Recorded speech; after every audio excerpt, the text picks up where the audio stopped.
Good morning, everyone, and welcome to InvestorExpos show for August 27th. My name is Anna, and I'll be your host today. We are having a great lineup of 4 speakers for you: Lindsey, Norman Hallett, Marina Villatoro, and Dr. Barry Burns. This session will be recorded and sent to your email.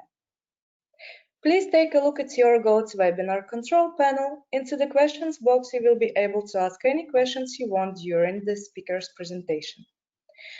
I would like to begin and bring to the show our first guest, Lindsey. Good morning.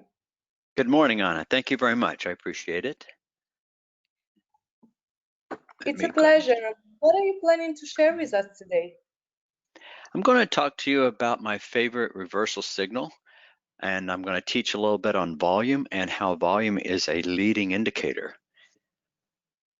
Sounds good to me. I will get back to you at 8:45 Pacific. Awesome. Thank you. Thank you. Thank you very much. Well, hello everyone. I'm Lindsey from Hawkeye Traders. I want to talk to you today about my favorite reversal signal because I understand and know from my own experience that volume is the key to trading, and I'm going to share with you some of my insights onto that.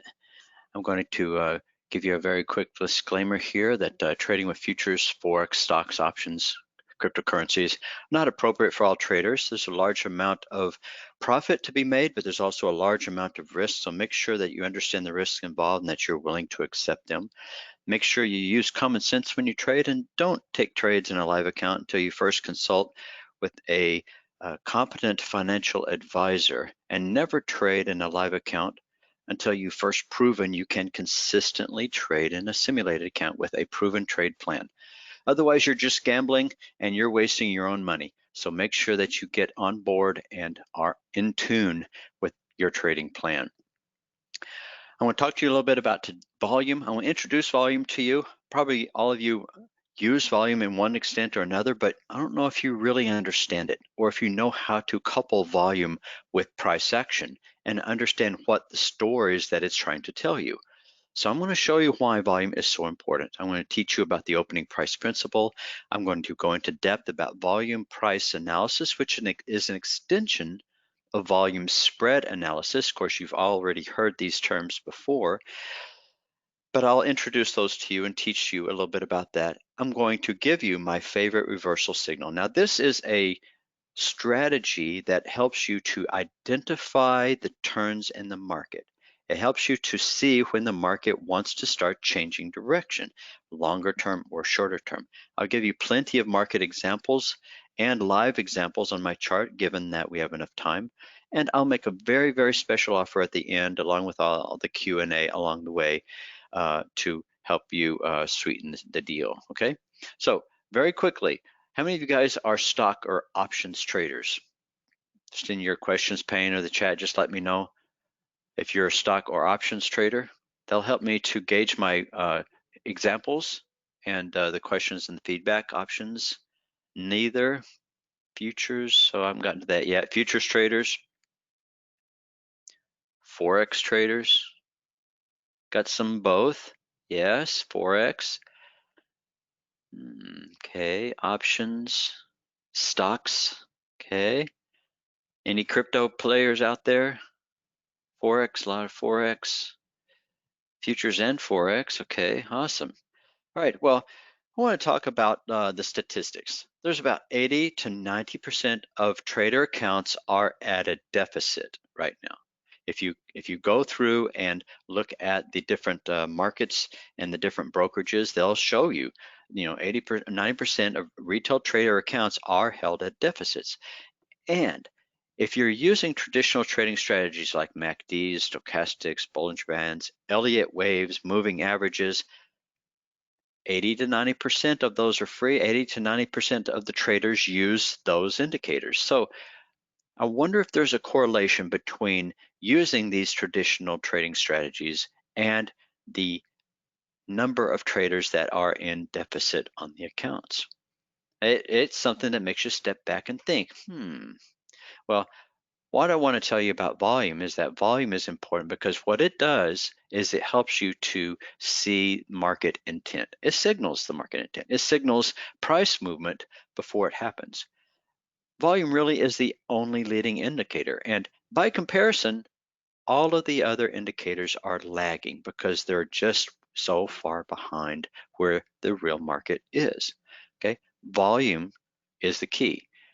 What I found and learned was that I learned most of my lessons from my losses. I know you never take losses, of course, but I did, and I had lots of them, and I learned from my losses. It's incredible how losses are a teacher. When I have wins, I just think I'm the greatest thing since sliced bread. But when I have losses, oh man, that's the time when I can actually learn. My eyes are open because I don't want to take losses. I'll take gains all day long. I won't learn anything from them. But what I'll do is I will learn from my losses. So I was a losing trader up until I was introduced to a company called Hawkeye Traders. Just like you, I was in a webinar.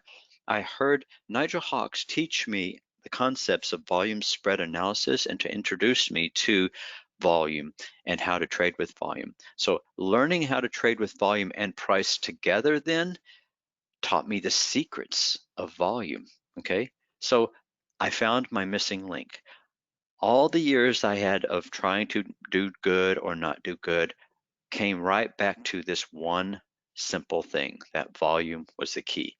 Now, back in the 80s and 90s when I was trading, I started off trading just stocks. I bought stocks all the time. Into the 90s, I played stocks and options exclusively. And it's like I couldn't do anything wrong. I was so successful that I was able to pay off my house, pay off my cars. Everything I did was just golden until 2000. And as soon as the dot-com bubble burst, that's when I lost half of my trading account, half of my equity, half of my net worth went down the tubes within a 2 or 3 month period. So my eyes were opened very quickly. And then I started trying to trade the same way. I found out it just didn't work. Uh, the markets had changed. Everything that I did just was not working. I tried Forex. I moved over and started trying futures. I just couldn't really get the grasp of things. I started to get to the point where I was break even until I found volume. Once I found volume, that helped me to break out of that barrier and start to get back to the road of consistent profitability. Now that I'm there, I'm focusing more on building wealth than I am on just making ends meet. And that's what I wanted you guys to get the hang of it today. So let me teach you a little bit about the opening price principle. Standard volume spread analysis doesn't consider the opening. Wyckoff, and he taught and opened this up, have an excellent teaching, and that's where most of the indicators that we provide are from. But volume spread analysis really doesn't look at the opening price. Hawkeye considers this as paramount. It's the most important thing because it's very similar to like an auction forum. It sets the basis for the session. If you take into account a valuable painting, which I learned that there are some paintings that are going for some extremely high valuations these days, like over $450 million. But I digress. But looking at this, the auctioneer comes up and says, can I start the bid off at $100,000 for this painting? The painting, nobody raises their paddle. You could hear crickets going off in the room. Well, then the auctioneer goes down and says, can I have 90,000? Can I have 80,000? Can I have 70,000? Finally, someone sheepishly raises up their paddle and says, oh, I'll take it. As soon as that paddle goes up, one or two other members start putting their paddles up. Price starts to go from 70 to 72 to 75, eventually ends right about $79,000 sold. So that sets the basis for the session. Next auction piece comes out. Can I get a bid of $100,000? And of course, 5, 6, 7, 8 paddles all go up at the same time. So we found a demand. Now we start to see the price going up, 110, 120. Price usually will end about $130,000 to $150,000 and sold for $150,000. You can see that supply and demand is there. they work in every session, but the opening price really sets the basis for the session and determines what and where it's going to do. So let's look at it. Volume spread analysis, commonly known as VSA, looks at the distribution of volume over every single price bar. So you're looking at the volume that comes in. Of course, you're looking at the volume weighted average price. You're looking at the point of control and other things with respect to that. But you're analyzing this volume distribution over any price bar. From that distribution, volume price analysis comes in. With that, you take the VSA and you look at the open, the range of the bar, which is the high and the low, and then the close. From that, you can determine, based upon the spread of volume over that bar, a very accurate determination of the bias of the bar, whether there is bullish pressure or bearish pressure being applied to the bar. Based upon this analysis, we can then very easily see, based upon the distribution, if it's a single normal distribution, you see a nice beautiful Gaussian center distribution, you see bimodal distributions, you see a lot of different ways that the volume spreads out. But we've created a volume algorithm that takes into account all of this and calculates that for you. The output is just a simple red volume showing you selling pressure, green volume showing you buying pressure, or white volume showing that there's neutral. There's neither buying nor selling, or an equal amount of buying and selling pressure. All right, so you can see based upon this analysis, you're not just getting dumb volume. When I say dumb volume, I mean a volume bar is painted based upon the position of the close relative to the open. It doesn't care about any of this. When you see the close less than the open, you're going to get a red bar. Hawkeye volume doesn't look at that only. It does look at the open and close, but it looks at the distribution. And you can see based upon this spread that you've got a big bias of volume in the lower part of this price bar, giving you a very accurate determination of selling pressure on this bar. So volume price analysis takes into account the volume plus it compares all the prices and data behind it. Right? So volume price analysis is a culmination of over 20 years of research. It is a sophisticated way of trading. It's more like forensic analysis than it is technical analysis because it gets into the actual DNA of the trade. It's a way to see trades clearly. It changes how you perceive your charts by giving you the structure of the market. It changes how you place your trades because you understand exactly where the market is going. It changes how you keep profits that you make because you know when the reversals are going to occur, and it helps you to protect your positions. For me, Hawkeye volume was the edge. It helped me to make the wise choices I needed to make, and it helped my trading strategy improve immeasurably. All right, so here's my favorite reversal signal. I'm just going to give it to you, and then we'll go into questions and answers, and I'll show you some examples. So Hawkeye volume is the key. So I'm looking at the volume tool as the impetus for doing that. I look for green bottoms, and I look for red tops. You say, Randy, what is that? What are green bottoms and red tops?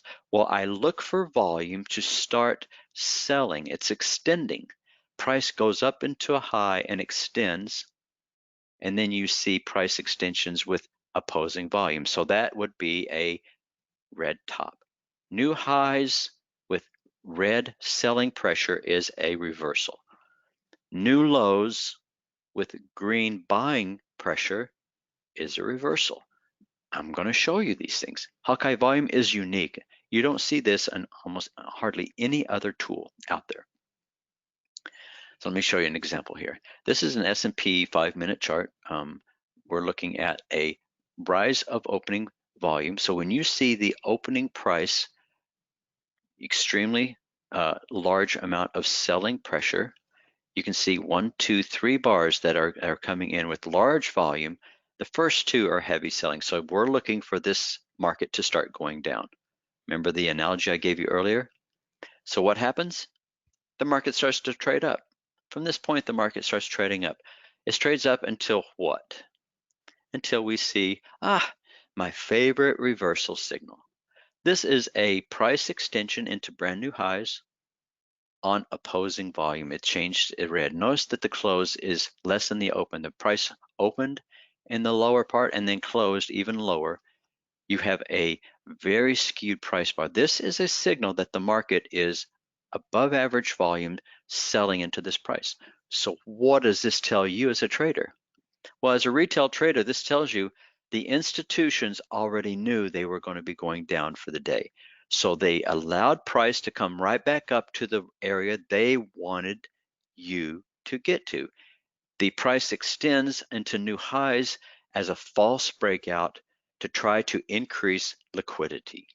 Once liquidity is increased, the institutions can now sell into all the buying activity, and they dump huge amounts of sells into that. So you can see this big footprint here. And then what's the result? The rest of the market went down. The market went down to the opening price and then broke out and continued to go down. Notice as it went down, you have a huge amount of selling pressure coming back into it. This is extremely important. It helps you to see and know. And here you're looking at this trade at 9:30 in the morning. The trade came back up about 11. You knew where the market was going to go from there. It just continued to trade down. And notice the color change. It went from some buying pressure to virtually none. Any buying pressure that did come in couldn't create any new highs. So here you go. Lower highs, lower lows. Lower highs, lower lows. That's a trend, and the trend is your friend as long as it isn't, and you stick with it as long as you see it being supported. All right, here's another example. This is on an Trader, opening price principle. You can see bullishness coming in right at the open, but what happens? Instantly you see a price extension bar. That's telling you the price is going to go back down. That's telling me that. I don't know what it's telling you. But look at that price bar. Look, the close is greater than the open. Traditional dumb volume is going to tell you this is a green bar, but Hawkeye identified a huge amount of selling pressure coming in on this. So what did price do? Price went down from this point, but it went down into new lows. Again, market manipulation, trying to create liquidity for where the market really wants to go. Decrease the price, make it attractive, and then jump on it. Price rapidly accelerates, rips your face right off, creates new lows to try to get people into thinking this is a new breakout low. Selling, they turn around, they're buying. They relieve, buying. Notice how the increase of buying pressure is coming, and they're trying to establish all the positions for the traders. So that is the reversal signal that we're looking for. These are extremely accurate, but this was the direction of the day. And you see the direction of the day took off after that point. Look at the color change. Green, heavy selling, heavy buying pressure for the rest of the day. Any selling pressure that came in, even the large amounts, were unable to create any type of new bottoms. So here you got a really nice established trend that was long. So you've got the green, you've got red, and you've got white.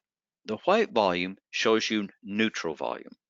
Okay, it shows you that there's equal amount of buying and selling.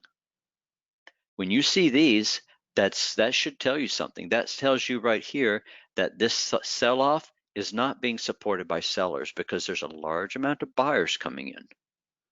Okay, these sell-offs, when you see these sell-offs, then you know that these buyers need to come in. So anytime you see buying activity dwindle and then resume, there's just no presence of sellers. The sellers are trying to come in, they're just not able to. When they do come in, they drive price, but only to a certain point. And then look at this. Here's another big extension and then right back up again.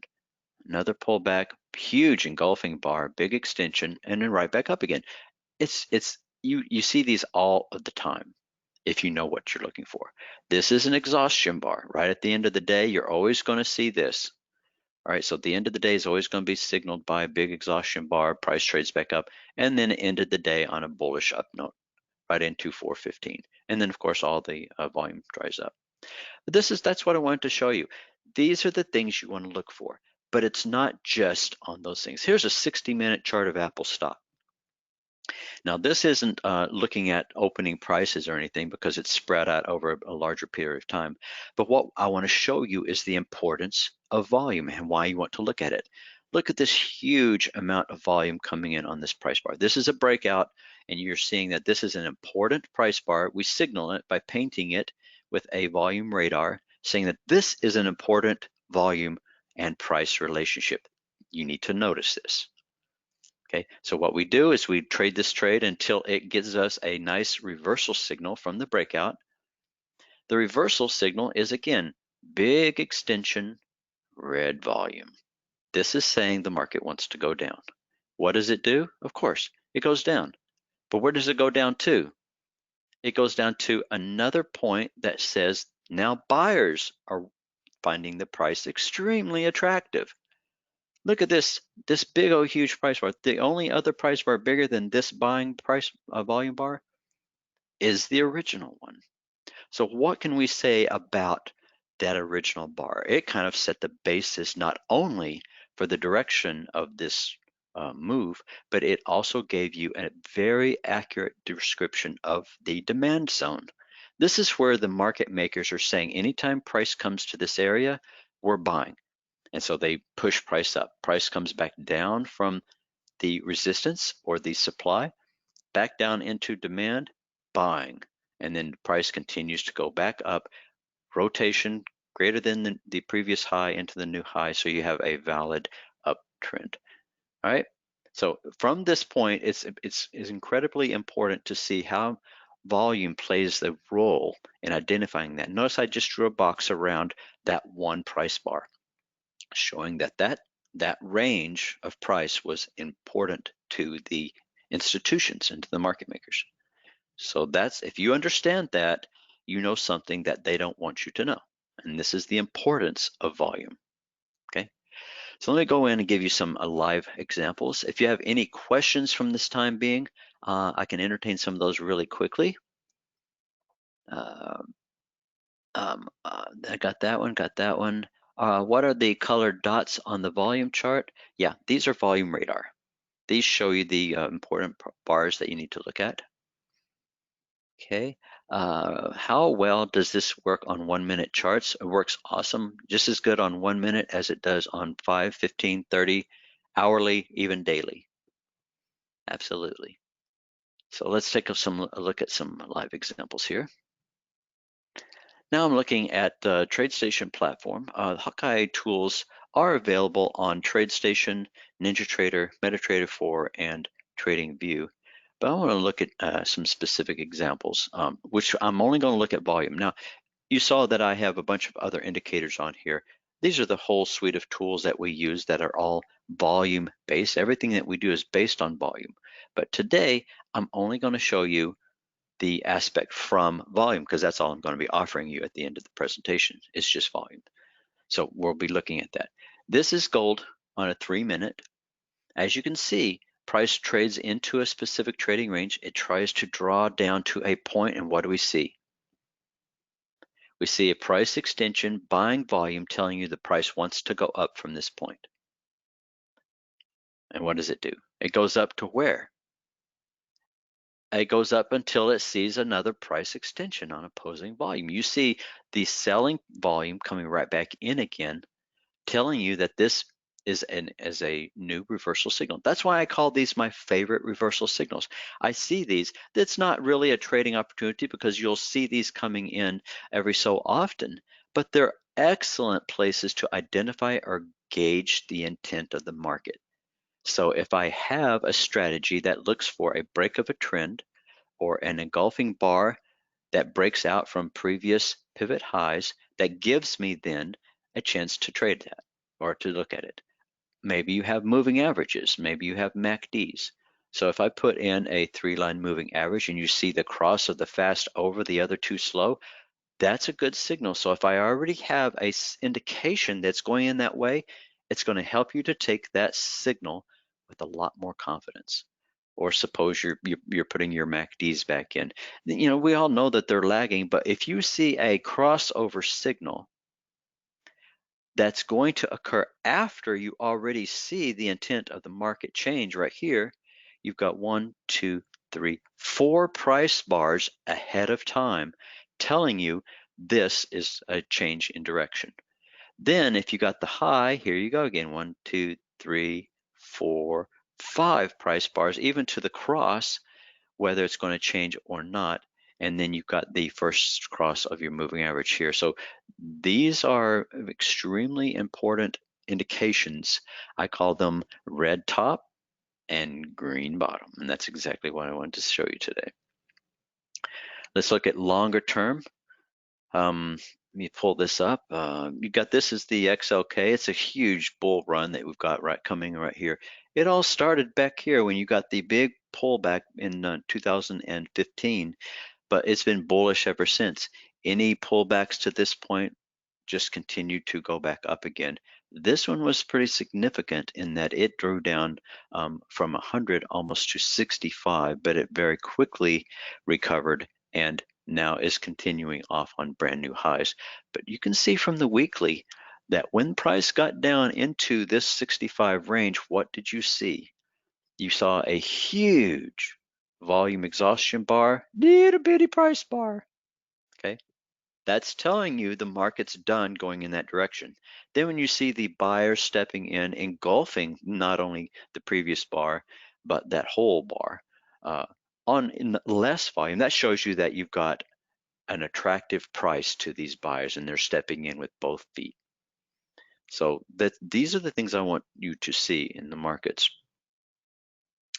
If we were to look at other markets, then you can see this is the Russell daily, the small markets, but you can see the intent of the market and the directionality of the market and then where we are right now and what is this potentially telling you about the potential future direction of this market. This is above average selling volume, and now we're starting to see a steady trail of selling volume coming in. It makes you take a step back and look to see what the market is up to. Randy, will this work in Forex? Randy, there's no volume in Forex. How can this possibly work in Forex? Well, I'd like to tell you that in Forex, we have the same type of volume spread analysis that we use in any other market. And so what we're doing is we're looking at tick volume. And from the tick count, we can approximate live volume by about 80%. And so it gives you an excellent way of determining that. And if you're trading in the Forex market without the use of volume, you are trading at a great disadvantage. It's like you're trading with one hand tied behind your back, and it's your mouse hand. And so you're having to use your face or your nose to help you to trade. It's just you're crippled. You need to be able to trade with tools on hand. When you see extensions and buyers coming in on the lows, you know that there's a setup coming. And then when you see the exhaustion or the highs with the selling, you know there's a setup coming. These are keys to help you to trade those. Okay, so this is what you want to see. All of this is based upon live current data. So we're looking at not only the current volume, we're looking at historical volume. We are looking at volume grouped into clusters, cluster volume. So this is very accurate a determination of direction. And we want you to see it and to profit from it. It's the whole idea. Okay, so let me get back to my presentation. Someone asked about options, and if you do these on stocks, then it's extremely easy to not only see where the markets are starting to turn on the underlying instrument, but those are the points that you're looking at selling the calls or buying the puts when you see these big red tops. These occur before the price actually starts moving. So you see the price bar, you see it paint at high, you're going to get the premium option prices because you're already looking at trying to sell into this even as everybody else is buying. You're going to get the best price. You're also going to get it before the volatility starts to spike, because when you see the big rapid change that follows, volatility is going to go up, which again is going to increase your option price. Once you see that, it's on your side and you know you're going to have an advantage. Then when you see the the reversal lows coming in, you know to take profits on your options trade and set yourself up for the opposite trade. It's the same thing, same song, second verse. You're just setting yourself up for the next one.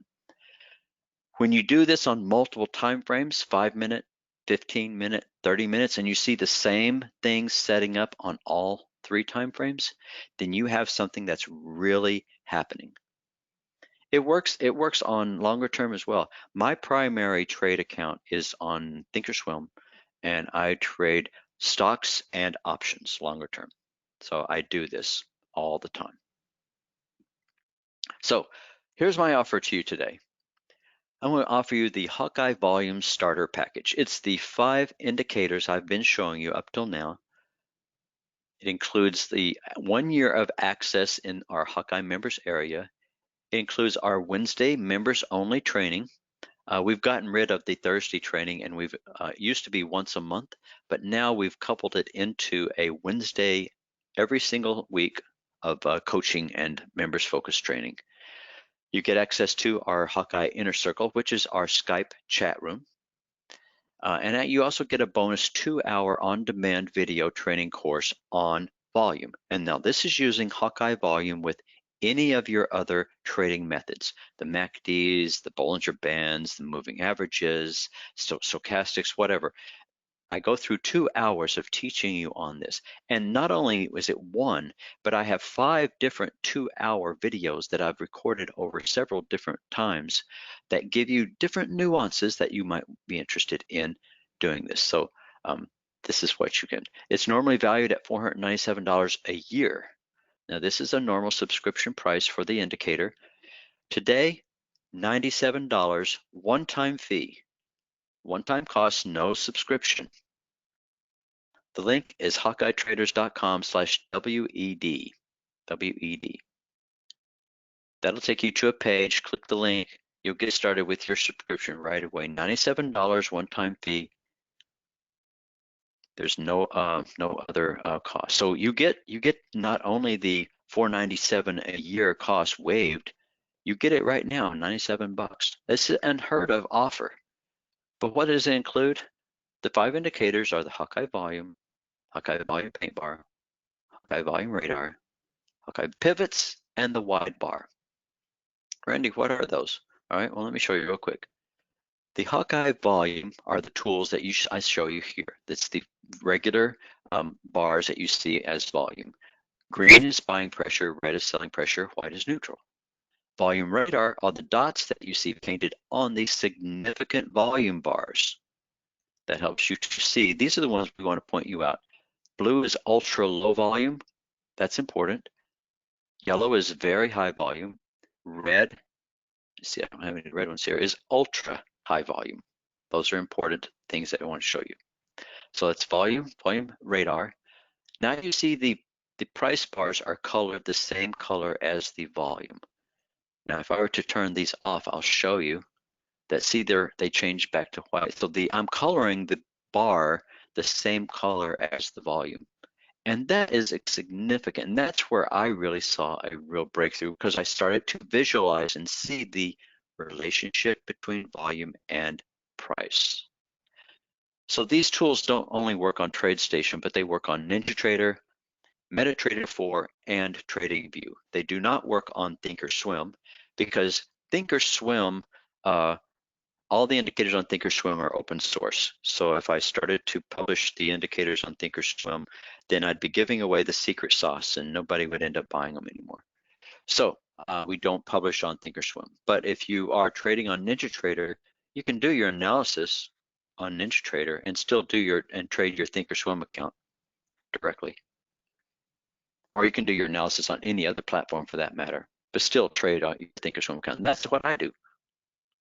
I do all my analysis on Ninja, and I have a linked account to my Thinkorswim TD Ameritrade account. So the 4 platforms: TradeStation, NinjaTrader, MetaTrader 4, and TradingView. So that's the volume radar, volume paint bar. See the small dots that you see on the highs and the lows? These are Hawkeye pivots. These are pivot points. They're identifying true isolated highs and lows in the markets, and we expect to see 3 to 5 price bars of reversal every time we see these things. Okay, 3 to 5 price bars of reversal. And the wide bar. The wide bar are the purple bars that you see painted here. These are significant price bars in that they show you twice average true range of a price bar. They're significant because we have specific rules on how to see and trade these wide bars. So those are the 5 indicators that are included on this offer. So questions and answers. I have 10 minutes for questions and answers. I can also do some analysis and show you the strength of volume on the markets and help you to see that as well. So let's see, Randy, does your system take what's so-called delta between bid and ask into consideration? Absolutely. The purple price bars, yes, those are the wide bar. Okay. Do I have to invest in TradeStation tool as well? No.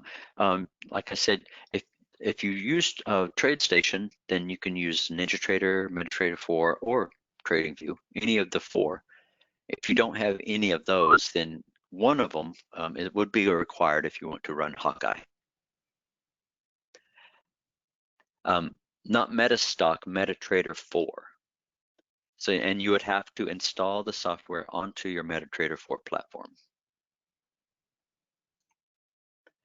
Let me give you a very quick example by launching my MetaTrader 4 platform. This is the Hawkeye volume tool on MetaTrader 4. As you can see, this is a standard MetaTrader 4 account, but it has the Hawkeye tool loaded, looking at the 15, 30, and hourly charts of the Euro US dollar. So if I wanted to look at, say, the dollar yen or the Euro yen, you got a bunch of different ways. So you can see the same tools available on different platforms as well, but you have to install it to get it to work on there. NinjaTrader just as well, and TradingView. On TradingView, they're already enabled and installed. All I have to do is just enable it for you. The investment is one time. There's no auto renew price, and there is no recurring subscriptions. It's a one-time fee, unlimited access.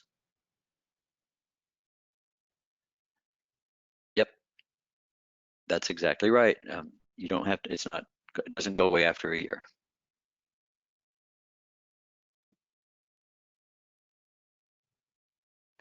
Do I have a link for the offer? Yeah, I already showed that. It's also in the chat box.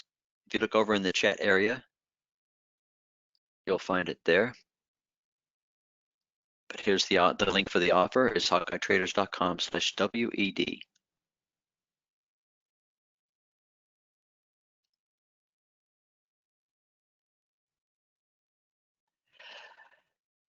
We are able to install the software on NinjaTrader and TradingView at the same time.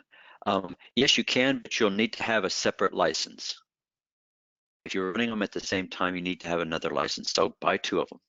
Buy one for Ninja and one for TradingView. It's still going to be less than if you went out and did a subscription for a full year, even with a 50% member discount that you get if you buy multiple copies. So this is such an incredibly low deal that you're not going to be able to even get the 50% members discount for your second copy. So buy 2 copies of this and then apply it to your thing. That way you'll get them both running at the same time.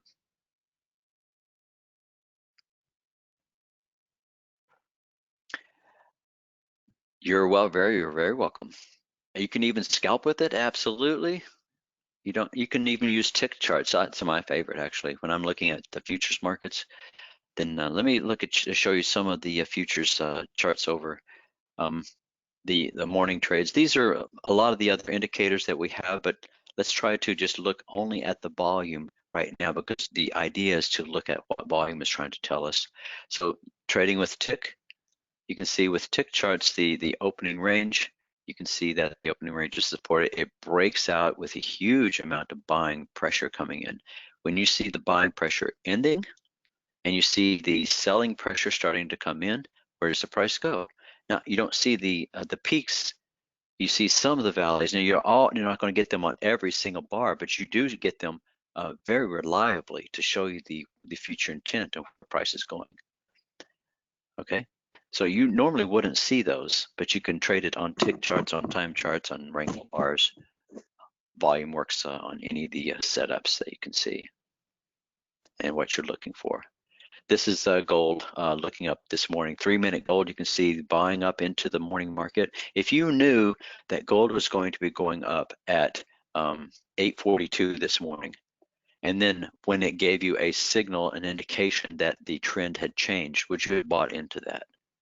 And would you have taken that and made any money off of it?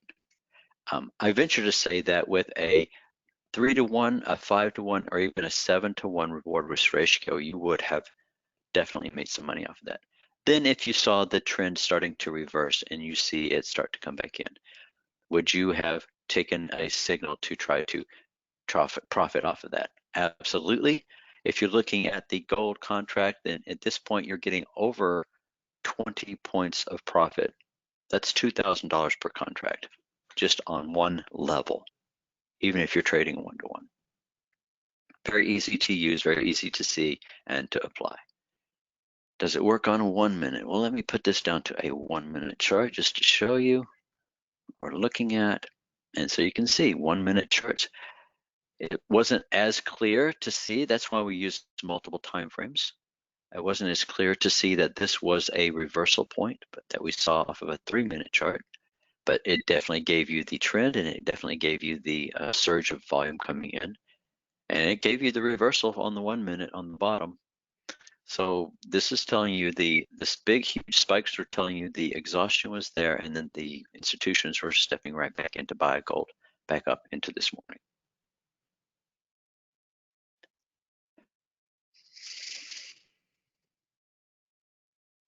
All right. Joe says he's had great success with Renko.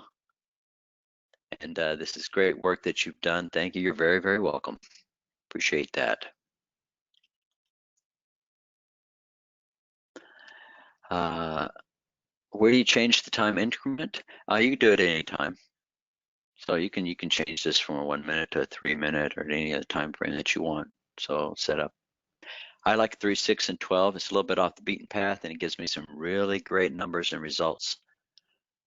We have training videos, absolutely. Can I look at crude oil inventories from yesterday? All right, longer term or short? Let's pull up crude oil. All right, the daily crude oil just showed that we've got a sell-off signal right here. Here's a reversal. I was looking for this to go down, but notice that the trending market has kind of stopped, and we're failing to go up into new highs. We need to see these new highs broken, because you can see that the market wants to sell this, and when you get these bars coming in, you see it sells off pretty heavily. But look at the huge amount of buying that came in at the lows. All right, this was the inversion. This is the point where the market started to change the weekly volume, and it pushed it right back up into this point. So let's look into the daily, the intraday. Let me get all this other junk off the chart and just look at pure volume, because that's really what it wants to tell you anyway. And this was crude oil as of this morning. Notice it started to buy here, traded right back down. They needed more. Huge volume. The ship turns. The selling pressure, look at that. Such low selling volume. This is hidden bullish divergence. When you see this much volume and decreasing prices, that's hidden bullishness. That's huge. Bullish divergence. You got to see that. Big engulfing brand new price bar. This is what I was telling you about. This is telling you that the market is pulling up and getting ready to buy up into this. And right now, huge rally into crude oil coming up into this market report. All right, so 10:30, the news came out.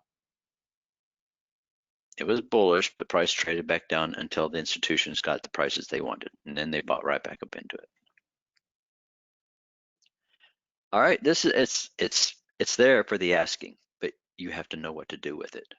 So this is your last chance to get it. I've got 1 minute left, and I'll be turning it back over. But $97, one-time offer.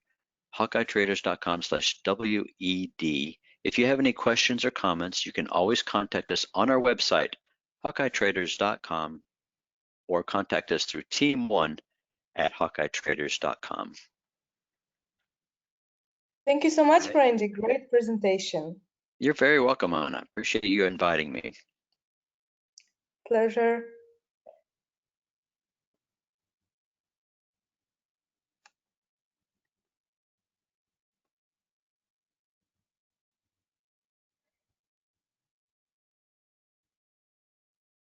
Let's move on and bring to the show our next guest, Norman Hallett. Good morning, Norman.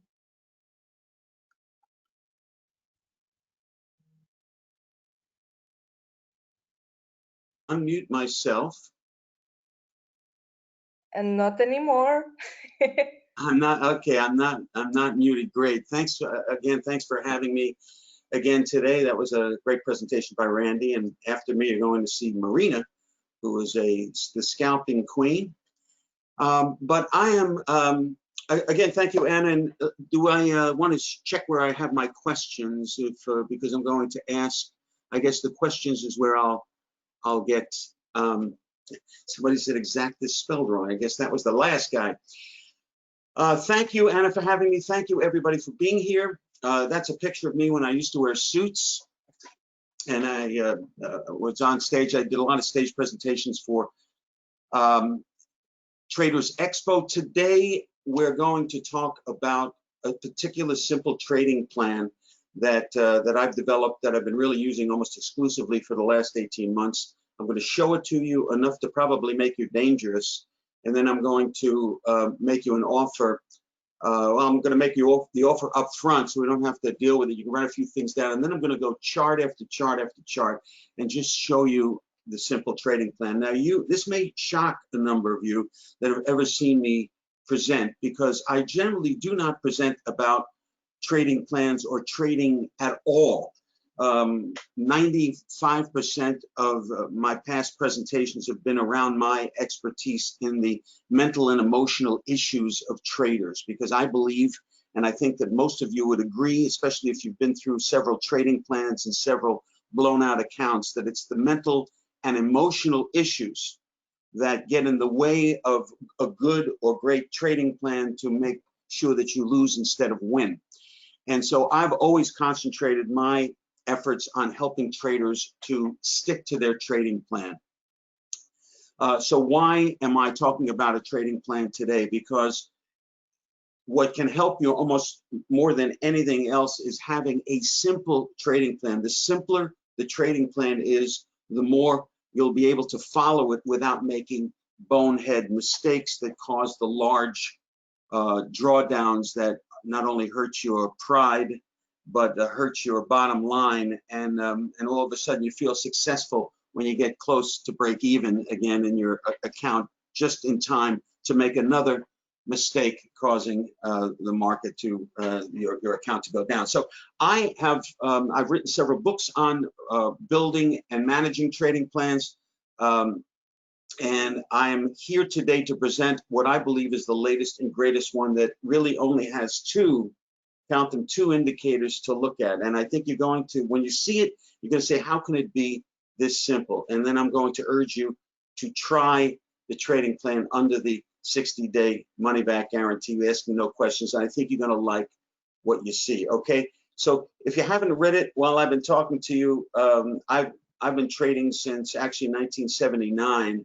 But from 81 to 88, I ran one of the largest option firms in the country and worked later as a commodity trading advisor or commodity specialist for Payne Weber. In 91, I broke away from all of that, the institutional trading, and I decided I'd form the Hallett Group, where I managed money for high risk and high money individuals.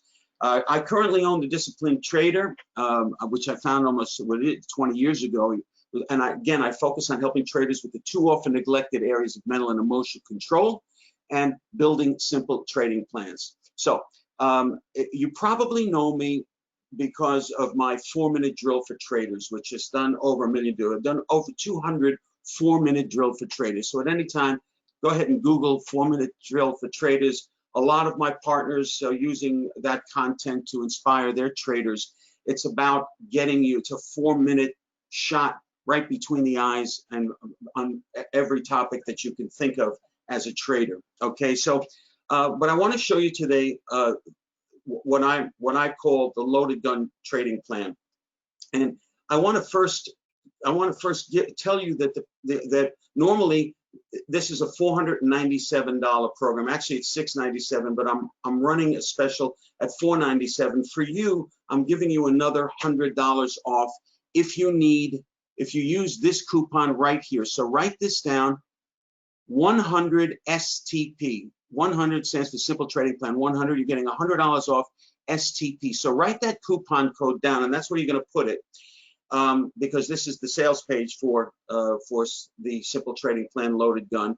And here is where you find it, simpletradingplans.com. So I want you to write those two things down, simpletradingplans.com. And if you like what you hear right now, you're going to want to use this coupon 100 STP. And this coupon is good till the end of the presentations, the group of presentations here. And then I've got another bonus for you in a second. But you know, I like bonuses, but I want you to love this. I think you're going to love it without any bonuses. So let's take a look at what I'm doing here with the Simple Trading Plan. And then I want to go to the charts, chart after chart. I'm going to go to the live charts.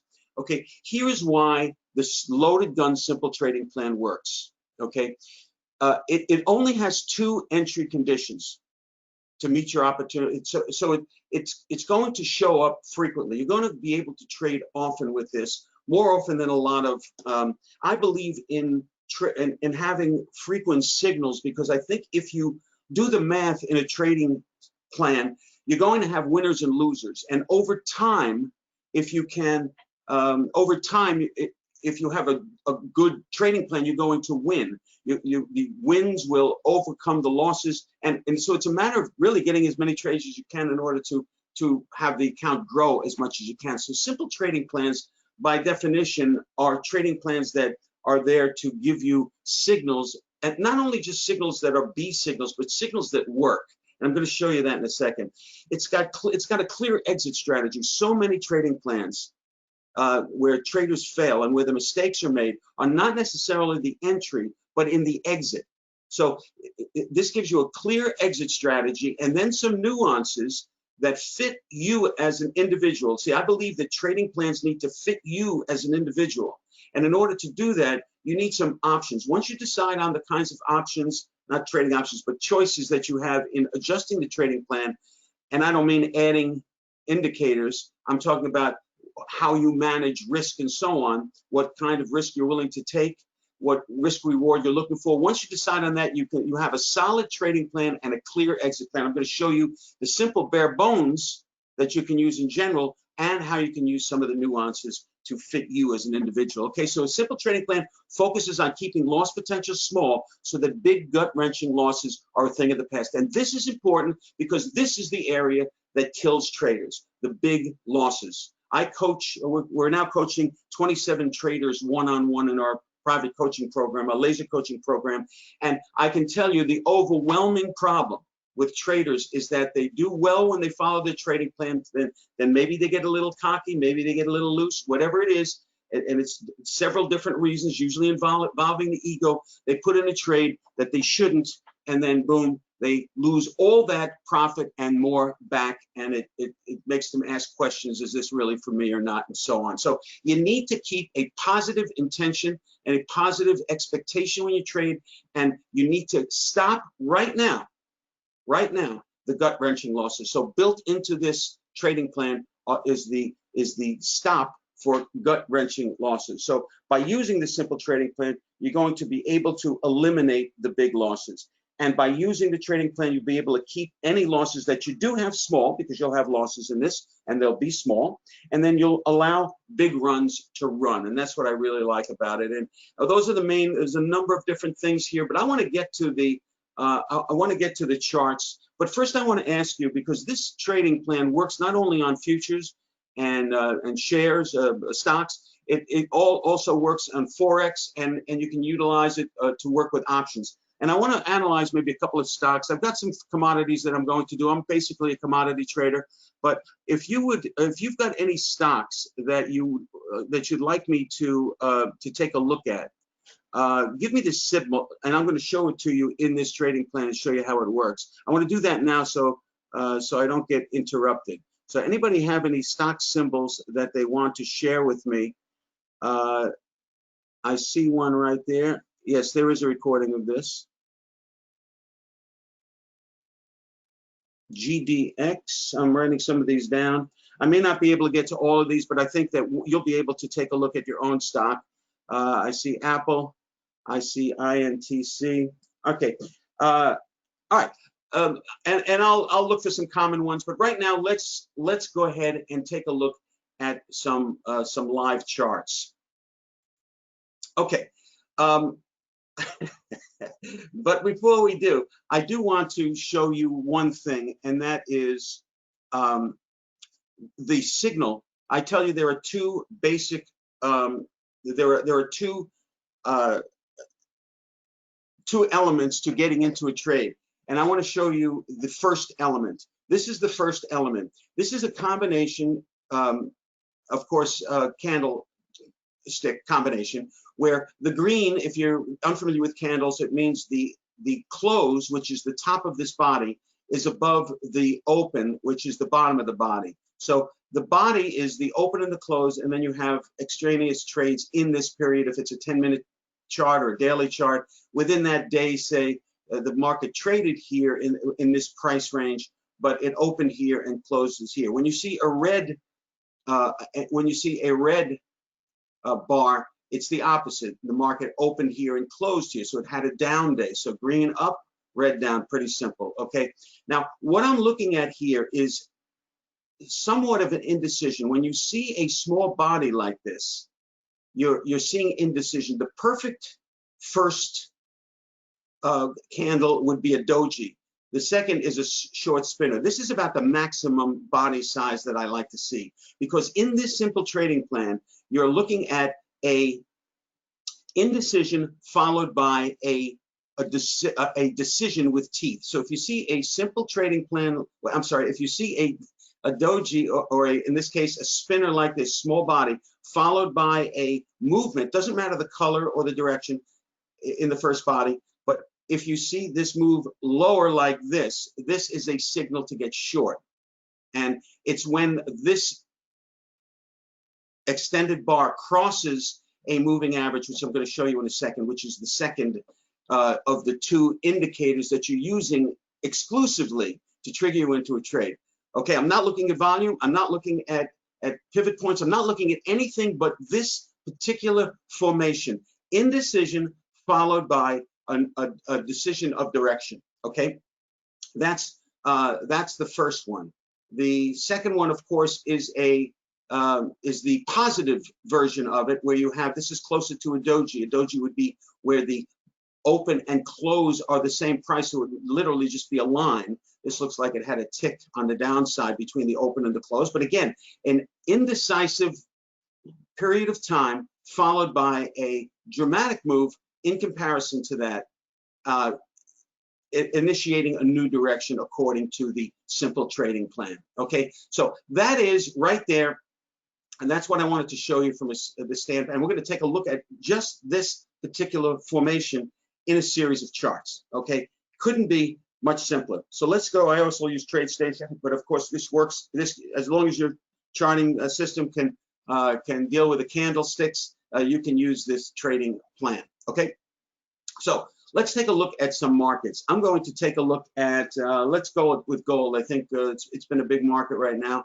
So let's look at gold. This is how I look at my screen. One of these days, I'll let you know what I do. But let's take a look. I've marked this up a little bit here. I marked it up for a different purpose. This is really the only one you'll see marked up. But I think you'll see that this spinner right here, followed by a movement higher through this 8-bar, think Yogi Berra, 8-bar exponential moving average, not the normal moving average, the 8-bar exponential moving average. So I've just given you the two the two components, signals, the two the two parts to entrance. These are the two indicators that you're looking for. The first indicator is a indecision followed by a decision here, and the market goes higher. Let's keep looking. And you want to and you're looking for the first cross. Okay. Here's another one: indecision, this small doji, followed by, now you're looking at something that doesn't look very big here in this extension, but all of this didn't exist before. And you also have to take a look at the fact that it just took out 3 or 4 highs of this daily chart. We took out a week of highs here, and we've crossed at the same time the 8-bar exponential moving average. This is a buy here in the system. And what I like about this buy is the risk is short, because when you take the trade, you're putting your stop in below the 2-bar formation. So you're putting your stop in right here. As the market moves higher, when do you get out? You get out when you have 2 closes below the 8-bar exponential moving average. So we're in it, we're in it, we're in it, we're in it, we're in it. Oh, here looks like we've got 1 close below. We've got a close, the second close was above, so we continue to be in it. We're in it, we're in it. Now here looks to me like a reversal. Small body, okay? Big expanded move down. This would be a place that you would probably get out, okay? Because we've had a reversal signal. Now, do you get in on the short side? That really is a matter of the size of your account. And most of you probably wouldn't, because if you short the market here, based on this signal, then you've got to put your stop in above here, and you've got to measure this risk. This risk may be too big, say, for anything other than a $20,000 or $25,000 account, in my view, because you shouldn't be taking any more risk than 2% on any particular trade. Okay, so I just wanted to show you, and of course, this is a daily chart, so I think you've got the 2 of the basic rules, okay? And and I don't want you to go trading this on your own based on what I just tell you, unless you work with it as much as I have. You got to look back and see, because I've developed 7 nuances in order to refine this. You could just go by what I say, and my belief from my working with it for 18 months and others that have worked, that you'll be profitable. But you could be a lot more profitable if you utilize the nuances that come with this course. Okay, here's of course a small body. I think I've already showed you that one. Okay, so let's take a look at maybe some other time frames. Let's look at the I like to look at the 240 minute. It also works with tick charts, so don't worry about that. Here's a 240 minute. Is a 4-hour bar chart. Okay, let's take a look. I mean, we can go back further. I'm not cherry picking here. I'm just showing it. Here's one right here. Small body, move higher. Okay, through the 8-bar exponential moving average. Pretty interesting, but you may not take it because this is a big stop. Okay, this is an absolute stop. Most of the losses that you take will be because of the 2 bars below, and they won't hit this stop. But I want to show you one of the nuances right now that's very important in increasing just the basic trading plan that I've kind of outlined for you, that'll make you dangerous. This is because in order to take this trade, you'd have to buy up here and put your trade and put your risk down, put your stop down here. That could be big, but if you did, you would have been paid off pretty nicely. And this is a reversal right here. You would have been out here. Reversal meaning a reverse signal to get in. So that means get out of what you're in. So you would have had a nice profit from here to here. And you would have had this trade all the way down to 2 closes above here. So 2 really nice trades with this simple trading plan. Okay, and I want to show you one other thing. This is the nuance that I just mentioned that will increase your profitability, maybe double fold. I haven't worked on the exact number, but I think it's actually over that. And here's what it is, okay?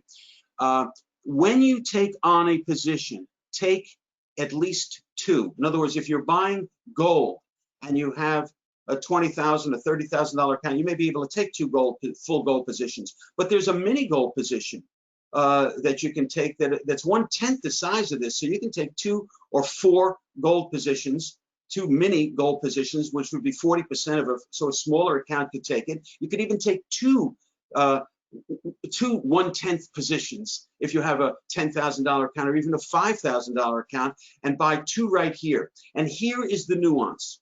When the market moves an equal amount to this extension bar, so that would mean when the market moves to here, right? So you're going to measure this. I'm not going to go clicking buttons. I want to just show you example after example. When you measure this right here, and you measure, you put your limit in, stop, your limit sell in here for half of what your position is. So if you put in two positions, you're going to take one out right here, and you're going to leave the other one to follow the basic plan. Okay. And when you take the profit on the first position, because the market has moved an equal amount to the extended bar, you move your stop from here to where you got in break even on the second position, so you're sure to profit. If that were the case here, you would have had one position out here, and the second position would have been come down here for a little bit of a profit, as we said, because this is a reversal signal. Okay, if you had two positions here on the short side, you would have been out of your first position right in here, half of your positions. Now, of course, there are other things. If you have a very big account, $100,000, you can take on 5 positions here. You can take 2 out here, 2 with a double extension, so on. I can show you some of that, but in a later discussion, I just want to show you the simplicity and the accuracy of a simple trading plan. It doesn't have to be complicated. Now, what you see down here is the RSI.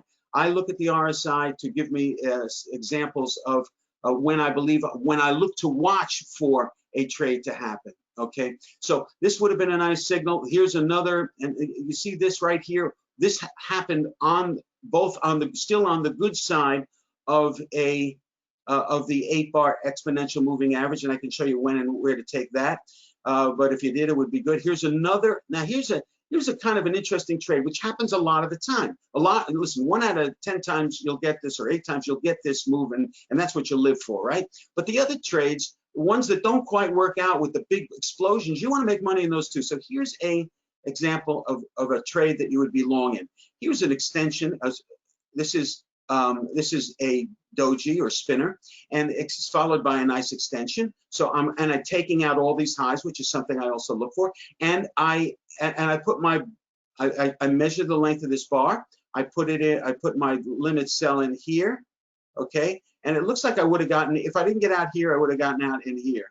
But and then when I do that, I put my stop in. I lift my stop to here. So I would have been stopped out at the same point where I got here, or on the same bar, or I think it looks like, I think I was in this trade and I did get out here.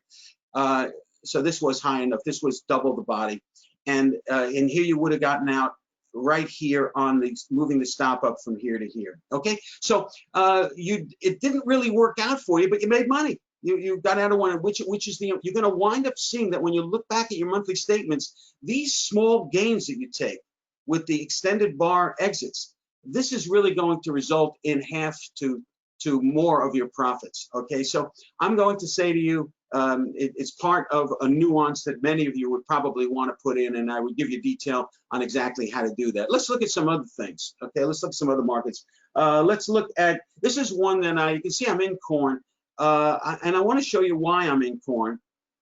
It was based on the daily chart, and generally in a small account, and I try to, when I back test and forward test, I like to test in a as if I'm running a $10,000 or $20,000 account. I don't like to get too crazy, because most people starting out, about half my base seem to have accounts of less than $20,000. So here is right here is a beautiful signal.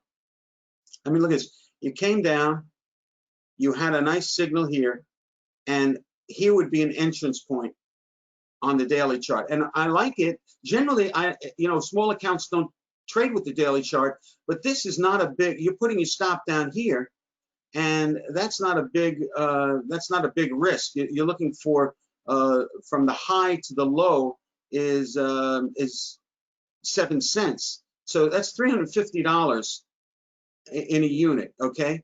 And so even a $10,000 account can look to, it's just on the borderline, but you can look to take a single position, or if you have a $20,000 account, double position or so.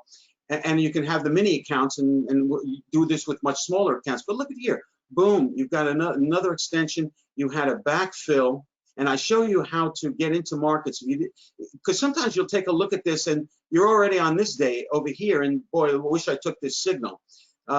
You can't play that game, but there are ways to get in late, and I show you that too in some of the nuances. But you can see how this market is riding really nicely on the 8-bar exponential moving average, okay? And one of the reasons I really like this trade is I was looking at this RSI. This is, and I wrote to all the loaded gun owners about this trade before it happened, so that a lot of them are in it. But look at this. You've got a low here, and you've got, this is a momentum indicator, RSI, and I'm not going to explain too much about what that is, except for to say, at this point right here, at this low, at this bar right here, this low bar, there, we had waning momentum, okay, on the downside, pressure on the downside. Here is a new low. It's a new price low.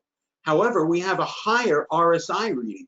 When you see this divergence, lower price, higher RSI, this market is ready. I believe you look for it to go up. Whether it goes up or not, the market will tell you, but I'm looking for it to go up. As soon as this low happened, okay, as soon as this low happened, I was looking for it to go up. I was following the RSI, and here we kept on looking and testing this recent low, yet the RSI kept increasing. When I got this signal, I said, this is a beautiful signal, and it's really winding up to be a beautiful signal. Okay, so what am I waiting for? 2 closes below here, or a reversal like this on the other side to get out. Okay, so I'm out of the first positions already, and now I'm riding for what I call lewd and lascivious profits. Okay, I want to show you one thing, and then I want to get to the couple of the stocks that you. Where am I? I'm at. So I've got 20 minutes left. So let me keep going. Let me check in with you first. And my wife says, you know, you should ask these people a little bit more if they're if they're following you. How is it, everybody? Are you still with me here? Are you just give me a yes? I'm here, and yeah, that is the RSI. Yes, I buy at the market at the end of the bar. Okay, yes. Okay, we're here. Are you digging it? Just say I dig it, because I want to know if you're from the 60s or not. I won't continue until somebody says I'm digging it. Come on, do it for me. Oh, I dig it. Okay, he digs it. Jack digs it. Okay, love it, Jack. Okay, got a special bonus for you, Jack, if you get this. So let me continue on with one stock I want to show you. Here's one of the boards that I look at, but one of the stocks I want to show you is this one right here. For a lot of people ask me about Bitcoin. This is a tradable Bitcoin trust. It's called the Grayscale Bitcoin Trust. So if you're dying to trade Bitcoin, here's a way to do it at $12 a share. You know, it's very reasonably priced, and at 13 now. But you can see how it runs with Bitcoin. So if Bitcoin goes up, this is the price is directly related to Bitcoin. But look at the trading plan that I just gave you. Here is a beautiful signal. You've got it now. This is a skip signal. It's not the signal that I talk about. So it's outside the plan. Wouldn't be taking this. Okay. For you advanced traders, some other things I can do for you. But right here is the signal. Boom. You went above, cracked below. This is a perfect signal. You're looking for 2 closes above. Here's one. Here's a close on the line. We're still in it. I mean, this is a big move in Bitcoin, okay? And so you're looking for 2 closes above.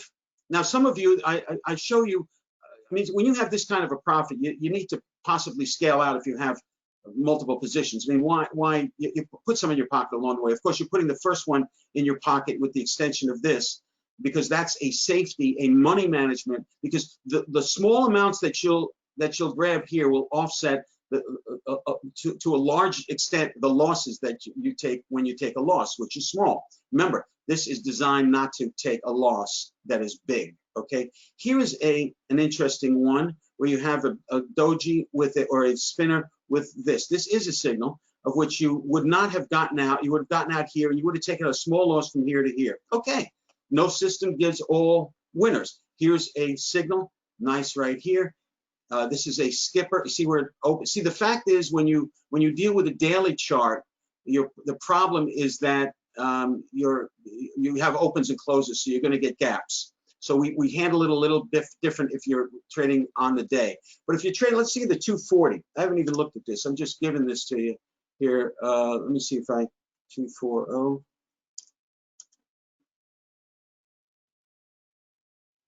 I guess it's not letting me do it for some reason. Let's try 240 minutes. I think it makes me okay. So here's 240. Let's see if you again. This is not something that may be able to be. You see this right here? This would be a signal that you wouldn't take. It's too big a risk. Okay, but here, right here, it's a nice little signal. Followed by well, this body is too big. And again, I show you the difference between the body, but looks like we may be getting a short signal today. So I wanted to show you that. Let's look at some of the stocks that you gave me. Let's look at GDX. Okay, here's the 240 GDX. This is not, because I haven't had this on my watch, you're not getting a lot of ticks on this. So let's go to a 10-minute. Okay, we're looking here. This is not a good signal. This is a pretty good signal right here. You'd be going short, and it looks like right here you would have been out, yeah, of your first and stopped out of your second. No other signals here except for here, of which we would still be in this trade. So not much to show you here. Let's go back. This is, again, a 10-minute chart. Here, look at this signal right here. Doji followed. So if you're a day trader of Van Eck vectors, gold, this is the gold, you would have been in here. Now this, again, this does not look like a big bar, but compared to the fact that we've just come back from a spinner and a doji, this is a pretty extensive move in comparison. So look here, you're in, and the fact is that you've got a very short risk. You're in here, and you've got your stop here. We move higher, we take out our first position here, we move our stop to break even, and look at this. Okay, you may be here, but you're looking at a close. The market opened here one day, came right back up, and you would have been so here is you would have had a nice run here in this gold market. Let's look at something else. Let's look at one of the INDC. Okay, this is Intel, I guess, right? So here's a 10-minute chart in Intel. Now this is very interesting. You've got a signal here. This is a pretty nice signal, right? If you can stand the risk. This is from high to low, not looking at a lot of risk in a 10-minute chart, right? So you've got it here. You would have been stopped out here. Okay, so again, a short risk. You're not playing any games with this. We don't want to be in a market that we don't want to take a big loss. Look at this move here. Look at this, and this is at the end of the day. This is beautiful. You've got a doji, which is my favorite, followed by a nice move, taking out a bunch of highs. Look at this move. You know, then I have some other add-on rules that you can use once you're in profit and something like this. So again, here's another signal on the short side of Intel. Moved lower, you would have been out of your first position here, and you would have had break even on your second position right here, because it's a reversal signal of which you would have taken, and you would have been stopped out here. So the combination of you made the big market here, you made a small profit here, and you took a small loss here. Okay, so Intel would have worked out nicely. I don't see any other signals. Here is a possible signal right here, but it's hard, you know, it's hard to say. You almost have to be in the market. This right here didn't take out a lot of lows, but some would have taken this, and you would have been stopped out with a loss here. So again, when you take a loss, it's a small loss. But look what happens when the market works out for you here. Okay, let's look at something else. Let us look at. Well, let's look at the S&P, because that is something that I also want to show you this before I move much further than this. This is how I scan the market in the morning, right? I've got, if you look at these tabs down here, this is 10, 30, 60, 240, 480. So depending, and daily, I look at the daily and I say to myself, what am I looking? Look at all, and these are all. This is the S&P. This is crude. This is natural gas. Soybeans, these are the grains. This is gold, silver, platinum, copper. This is the currency. So it works for all markets, and I'm looking for an opportunity. This looks, look at this opportunity here. This was in the natural gas at a big trade this morning. Look at this trade here on a daily basis, soybeans. You would have gotten in soybeans if you held overnight at about 882, and you'd still be in this trade at 947. Look at this. And before that, you would have had a nice short trade here as you took your first position out. Well, actually, you probably would have been in here. So I'm telling you, the more you look at this, the more you're absolutely going to love it. Okay. So, and so this is the daily. I look at it for, so I'm looking for, you know, this is a big move higher, right? So this is the S&P. So I look for, I don't want to, what I call the undertow. I try not to fight the undertow when I can. So when I see a signal on the long side of markets that are trending up like this, those give me the strength to take the signal, because again, simple trading plans are all about the inner strength to do the right thing. And to do the right thing is only one thing: follow your trading plan to the letter. Period. And I'm giving you here a simple trading plan, and I'm going to give you the full simple trading plan for $397, and you'll have a 60 days to work with it and see exactly what I'm talking. You'll see some of my recommendations along the way that all my people get and so on. So let me just quickly look at the time. Looks like I've got about 10 minutes left. So I look at right here at the general chart, okay, at the daily to give me a sense of direction. And maybe I really like the 60. Okay, I like the 60, works out a lot. Here, let's take a look at wheat. Grains have been, you know, if you're, as you get better as a trader, and it doesn't matter whether it's rolling to a different type of stock from a tech to a crude type, a oil, an oil, losing the word, rolling sectors. Yes, so you can move from one sector to another. I look at grains in the summer, okay, because grains are moving. I want to be there for what moves. Look at this. Signal one. This is a 60-minute chart, an hour. So, and I love wheat because it's usually very consistent during the day. Here's a nice signal, taking out all these the whole day's high from there. And look at this move. Big move here until we got a reversal signal. Okay, we're out here. Here's another big move higher. So if you took this on the short side, you would have been stopped out because of this reversal signal, but you would have gotten it back here and much more. Okay, boom. Really nice. Here's another signal that would have taken you here. Here's a reversal signal. It's beautiful because it's small, didn't give away a lot of the profit and put you on the short side. Take out your first position here. Look at this. It's so beautiful. And then here's, let's see, look on this last run. Look at this. And I show you when I see a tail on some of these, it's even better.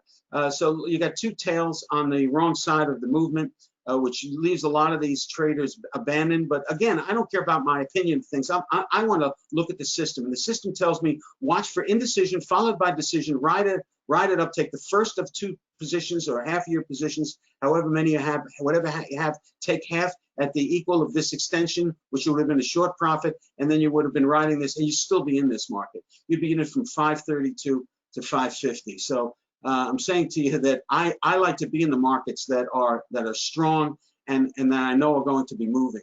Okay, so I'm looking at the 60s now. I will say that in general, the higher time frames and the longer tick frames that you use, the longer ticks are just slightly more accurate, and I mean slightly.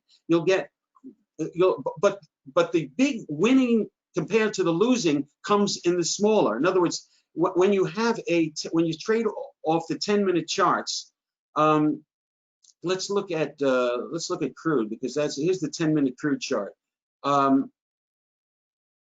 See if I can find a signal. Again, you're looking for, here's a signal here, but you wouldn't have, well, here's a signal. Look at this. I'm not sure.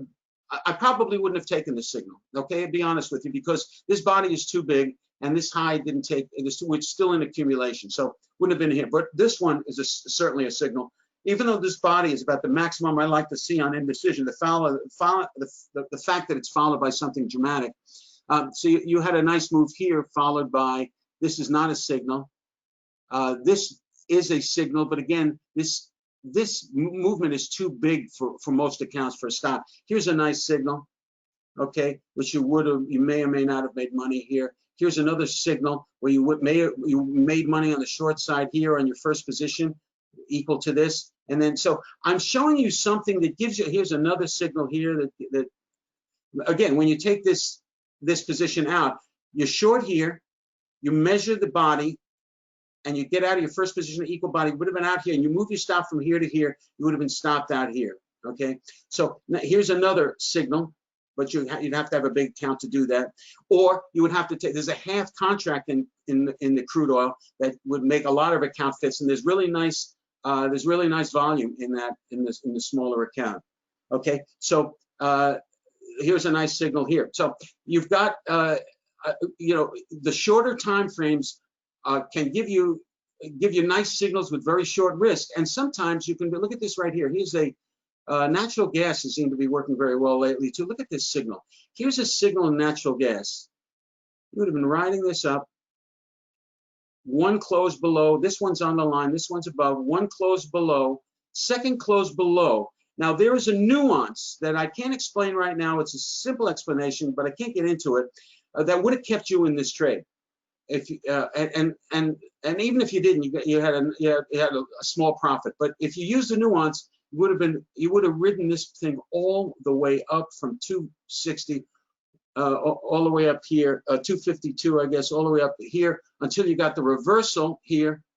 Boom. This is a 10-minute chart, and you would have been in this trade on the short side already with a guaranteed profit, because you would have taken this trade on, you would have taken out your first trade in this area, and now you're looking for 2 stops below because you moved your stop here, and now you're looking for 2 stops above to get out. But look at this. Here's another signal on the short. Here's a signal on the long side, right, that did not work out, followed by a signal on the short side that really worked out. Okay, and so you know, I like to look back on some of these things to see. That's the one I just showed you. Anyway, I just wanted to show you that it works on all time frames. Okay, so I want to show you the bonus real fast, and then we'll lead the way to Marina. Let's look at, I want to show you, this is what you're going to get when you look at the loaded gun. Again, when you, all you need to take advantage of this is simpletradingplans.com right here, simpletradingplans.com, and use this code 100 STP, okay, 100 STP. So that's all you need to know to take advantage of it. Go to the simpletradingplan.com, use that code, get an extra $100 off, okay? Here's what you're going to get when you purchase and experiment for the 60 days that you'll have it. This is the Loaded Gun Explained, all videos. You download the plan. All these simple trading plans, including this one, is on one sheet of paper. So it's easy to keep in front of you in the very beginning when you're learning the rules, which are very simple. But if you want to use some of the nuances, you've got everything in front of you, and that's where you download the plan. And these are videos explaining the plan. Here are some of the nuances I mentioned. Each nuance has some video attached to it and so on. So it's very self-explanatory, very easy to use. You're going to absolutely love it.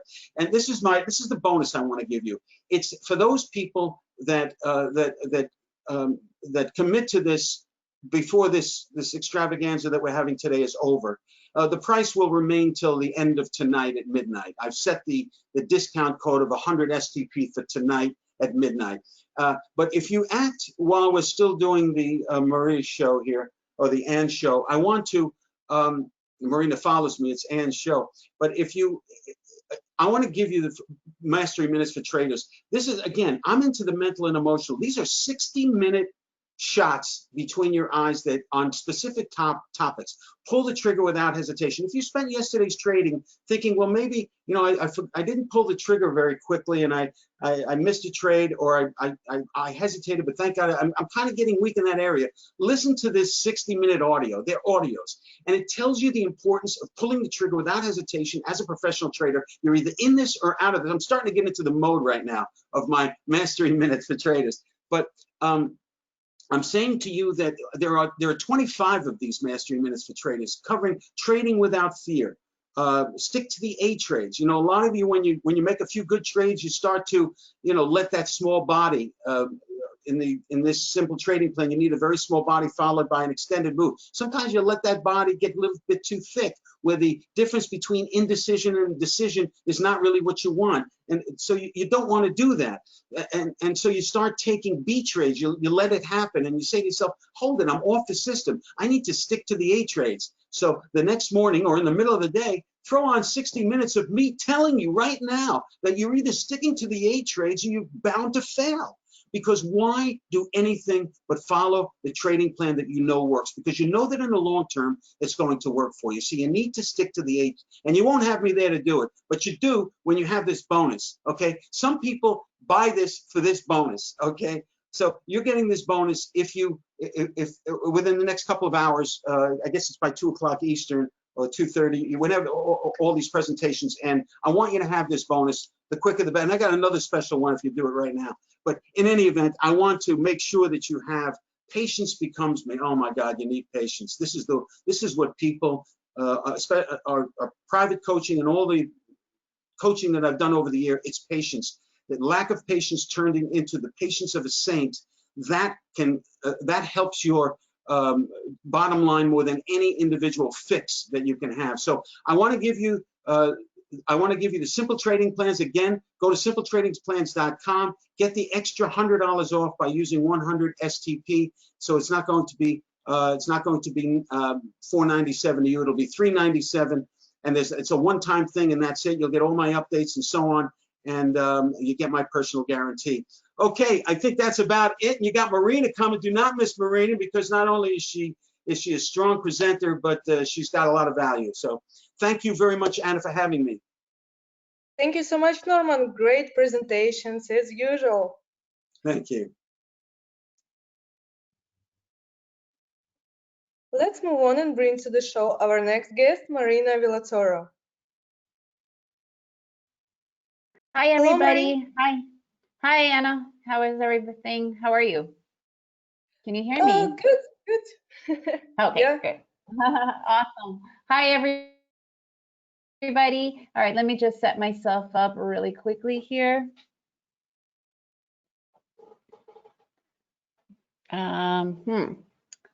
Okay, there we go. Wasn't sure what was happening. I will get back to you in 45 minutes. Okay, perfect. Thanks. Bye, Anna. Hi, everybody. Thank you so much for being here. I really appreciate you guys taking your time out and spending this beautiful Thursday today. For me, it's actually a little bit rainy, which we kind of like. Rain brings beautiful green flowers and plants. So I would love to hear from you guys, please. Today, even though I'm doing my presentation, I know that you guys are here to learn new stuff that you guys really just want to absorb and maybe even start to implement some new ideas into your own trading, or maybe you have some struggles or questions.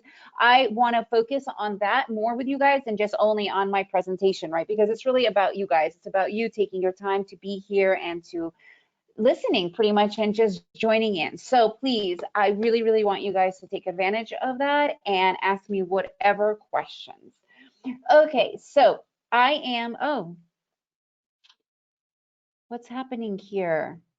My screen just died, right? You guys can't see anything, correct? Oh, no, what's going on? Hang on a second, everybody. Sorry, something just, hang on just 1 second. Yeah, black screen. We see you okay now, Marina. Okay, hang on a second. Are you able to see now? All right, hang on. I'm loading. There we go. Okay, that was weird, but okay. There we go. All right, so perfect. Yay, we're back on track. Excuse me. Okay, so today's presentation, understanding market language to spot high probability trades with analysis. So that is what I'll be covering today. I am Marina. I am the trader chick. That's me, and that's one of my little humans, one of my favorite humans. Oh, thank you so much, Mark. I appreciate that. Okay, so I'm just going to do a really quick intro because a lot of people are all about the trading, but it's all about the person. For me, trading is all about a lifestyle. It's about who you are. And we choose certain paths in our lives to make us better people. And quite frankly, I say this all the time, but day trading has been my greatest teacher, master teacher of my life. But I also was drawn to it because of the lifestyle that I really wanted. And I've been working so hard for my entire life pretty much, or at least my entire adult married life, especially after having kids. So who am I? I am Marina, the trader chick. I am also an expat. I live in Antigua, Guatemala. And when I said that it's rainy, it's not common to be rainy here. Where I live, it's literally called the land of eternal spring because our weather is just always perfect, but we do love the occasional rain. Anyways, this is my family. I am married to a Guatemalan, and that's how I ended up in Guatemala, but it's a longer story than that, but not for today. I am trilingual. So I actually am a refugee from the Soviet Union, and my main language is Russian. However, I pretty much was raised in the US for over 40 years. So English is my real language. And then I've been living now in Central America for almost 20 years. And I speak Spanish fluently. However, Spanish came to me in my older years. And the reason why I bring up being trilingual is because I guess learning Spanish helped me recognize that the market actually also has its own language, and that I understood and learned how to listen to it through understanding that when I was learning Spanish. And I will explain that a little bit later as we go along, how it really impacted and made me completely see the market in a totally different perspective, and really took my trading to a whole new level. So as I was saying about a lifestyle, I am a traveler. Like, for me, travel is not a luxury, it is an absolute necessity. And I had to find something that I am able to do when we travel. As of right now, because of the pandemic, obviously everybody's kind of been on lockdown. However, normally we travel 3 to 4 months out of the year. So I can't just stop work. I have to be able to continue. And that's the beauty of trading. And because I could do it from anywhere in the world, literally with my one computer. So before I was a day trader, I was a fitness instructor and a travel writer. And why do I say this? Why is this important? Because I cannot even tell you the amount of times people write to me who are like just full of these stories, telling themselves that, oh, I don't have a financial background, oh, I'm not a math whiz, oh, I don't know economics, and neither do I. You do not need any of that for day trading, and that's the beauty of day trading. I was a fitness instructor in Manhattan many years before I moved here. I was one of the pioneer spin and Pilates instructors. And when we moved to Costa Rica, I lived in Costa Rica before here, I became a travel writer. I actually still run my travel site, which was my first online thing that I did, my first love, I guess, online. So basically anyone can do it. It's totally possible. So before I dive into my presentation, I created a worksheet for you guys to follow along with the presentation. It's completely free, but it will also make this presentation much more come to life, and you will be able to constantly look back at it. And it's literally the same sheet, like the same thing that I use when I trade. So go here, makingofadaytrader.com, download the presentation so you can look at it. Okay, so you can look at it. All right, how to get the CC, I don't know what that means. Yeah, my 3 favorite humans. I have 2 sons and a husband, right? But then I also have 2 dogs. So those are my 2 favorite fur. I call them fur humans. So guys, get the document right now so that we could go along with it and you guys could use it other times, right? Makingofadaytrader.com. All right. All right, let's dive in. What are the basics of day trading? Because here's the thing, guys. If you don't understand the basics, it's never going to happen. And I know that a lot of us feel that we do know the basics, but I personally have had a very rough time when I was beginning. I spent over $20,000 on my trading education with academies, mentors, one-on-ones, conferences, seminars, you name it. And nobody actually taught me the basics. That happened after I have lost lots of money and failed and came back with renewed vigor, I guess you could say. And I realized that that is something that is really overlooked. So I just want to explain to you what I mean by the basics. Right now, I am in a very unique position of being a mama to a 16-year-old son who is learning how to drive. You know, I've been driving for over 30 years now, so I forget this, but he's sitting in the car and he does not know the basics of the car, something that we just pop in the car, hop in, and boom, we just do all these things automatically and just go. But he's constantly asking these questions, these super basic questions, and a lot of them, and when we respond, he's like, I don't understand what you mean, because it's using words that you would use when you're driving a car. So he has to learn, where is the reverse, where is the clutch, because we're teaching him on a manual, because if you learn how to manual, you could easily do automatic, right? So all of these things, but they're completely new to him.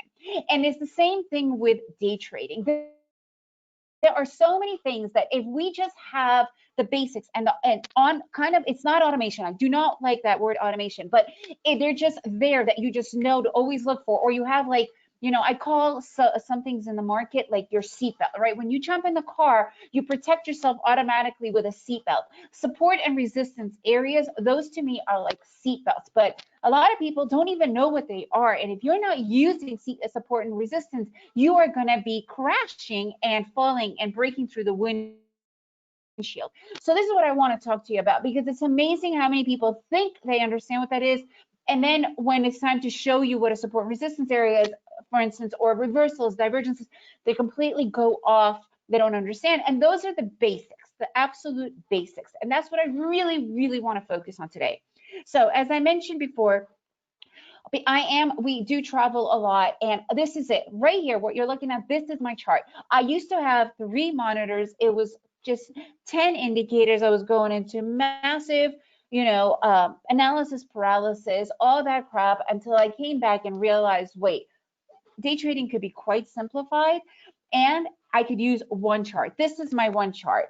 Okay, I use 2 indicators, 2. I use EMA lines and I use my MACDs. I absolutely love the MACDs. They to me are the least lagging indicator. I use three EMA lines, but I use them as one indicator. And as I was saying, the MACDs to me are I can't, like, if I don't use my MACDs, I can't do any trading, because the MACDs, they are the ones that show me where is their strength, where is their weakness, because you never want to be in a market that is starting to even show any sort of weakness, right? So these are the 2 indicators. This is it. This is my whole chart. Again, guys, you could get all of this right here in my document that I made for you guys, makingofadaytrader.com. All right. So let's continue here.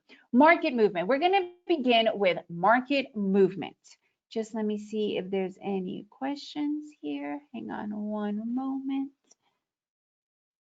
You can't download what kind of candles? Yes. So Vicky, it's in your email. You should be able to download it. I checked it this morning. You should have absolutely no problem downloading today. I don't use candlesticks. Well, I personally use candlesticks, but what you saw in the chart, those were high and low bars. So they're just high and low bars, but you can totally use candlesticks. So today I am using candlesticks because I find them to be the same, but in this particular chart, it's just high-low bars. It's total. You could use any kind of chart, any kind that you like. It doesn't really make a difference. Okay, so let's begin with the basics, the total basic. I know that we logistically understand and logically know, okay, there's an upward trend, there's a downward trend, and we know that there's a sideways trend. However, the reality is the sideways trend, this is what I literally call the day trader's biggest enemy, worst enemy. Why? Because this is where the majority of our winnings for the day, and probably even going into our accounts, gets lost, because this is the indecision area, exhaustion area, the chop, whatever you want to call it, but this is what it is, right? And if you don't know how to recognize it and how to stay away from it, you're going to have a lot of issues with it. So just a quick rundown. Trending markets. We've got the market heading down. We have that transition area, that consolidation area, that sideways market where the market changes direction. Okay, upward trend, pretty basic. When every single one pivots, when pivots are headed higher than the other pivot. Pivots are these little angles, right? You see, you go up here and then you retrace. You do a run, you retrace. Those are pivots. What is an upward trend? We could call it a bull market. We could call it going long, buying. These are all, just semantics. They're just words. It's all the same thing. It's going long. It's when you're looking to enter at a lower price and exiting at a higher price, you're buying. Downward trend, when each pivot is lower than the other pivot, you're continuing down, is when you're looking for that short, when you're selling. Because guys, day traders, we make as much money going down as we do going up. You cannot get stuck in this, oh, but somebody lost money. Who gives a crap? It's not your money. You got to do what you got to do. And let me tell you, going in for shorts are freaking awesome. They will make you a lot of money. Okay, so shorting the market, that's all part of that downtrend. Bear market, whatever you want to call it, it's going down, right? I'm personally a scalper. I like to look at overall momentums versus tiny little immediate momentums because I could totally monetize immediate momentums, meaning they are short, longer retracements until they stop, but I could totally monetize because I'm a scalper. I go for smaller profits. Okay, so consolidation areas, transition areas are traders' worst enemy. And now we're going to start to learn how do we spot them, because if you don't know how to spot them, you're never going to be able to do it, right? How could you, okay, you can't access, yeah, it's literally just a making of a daytrader.com. I'm able to go in, oops, hang on a second. Yeah, hang on, what just happened here? Sorry, that's not it. Okay, making of a daytrader.com.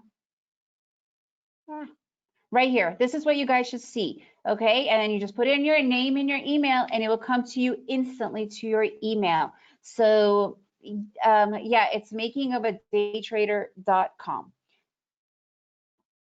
And if you guys cannot get it, you could also write me and I'll gladly send you the document after the presentation. You could go here at thetraderchick.com. I mean, sorry, thetraderchick@gmail.com. Okay, so let's focus on consolidation areas, transition areas. Why are these the traders' worst enemies? All right, hang on. So what is a consolidation area? Basically, it is that indecision area, right? The market has been moving in one direction and then it starts to bounce between two areas, okay? So why is this such a crucial and probably the most dangerous area you guys will be in? First of all, if you don't know how to spot it, if you don't have your areas, which we will talk about in a little bit more, much really defined, you're not going to be able to recognize that, right? It's driving without a seatbelt. So why are these dangerous? Day trading is such a mental thing, and we all know it. It is emotional, it is mental. Why is it? Because for some strange reason, we start to really talk bad to ourselves. We start to tell ourselves stories. Now, what happens with consolidation areas is a huge story. However, there's two massive stories that are being told that happened here. For one, there are two types of traders. One is the trend is your friend type of a trader, right? And when the trend is your friend type of trader sees a great trending market and all of a sudden this consolidation area, this story they start to run in their heads as, you know what, the market's been going up all day, I'm going long because it's going to continue. Then there's the second kind of trader, and this was me. It's the contrarian trader. It's the one that is always looking for that retrace, that correction. So when I was seeing this, right, I was telling myself, you know what, the market's been going up too long all day. It's got to correct. It's got to correct. I'm going for the short. Let me give you guys the blunt story. There is no story. The market is going to do what the market is going to do. So the three things that we as traders could do without any story, any attachment is one, know when to get in, two, know when to get out, and three, know when to stay out. And the only way we know how to do any of those three is just watching the market. And when you see a consolidation, transition area, a sideways market, channeling, whatever you want to call it, you stay out. You learn to stay out. We as traders do not need to go in 100 times. Trigger happy never works. Okay, 1 to 3 trades, that's what we're looking at. Okay, so basically that's it. We have to know that in consolidation area, that's it. There's no story that goes along with it, because guess what? You could be going down beautifully, boom, slow down, stop, boom, transition, and it could change direction. Do you really want to be on the side of the market when it changes direction? No, you always want to be on the side of the market where you have a lot of confirmation. They could look small. They could look mini consolidations. This is what they look like. We could learn breakouts. If you guys don't have a setup for your consolidations for these channeling markets, how are you going to be able to spot the most beautiful setups, which is the breakout setups, right? So how do we start to recognize them? How do we start to define them?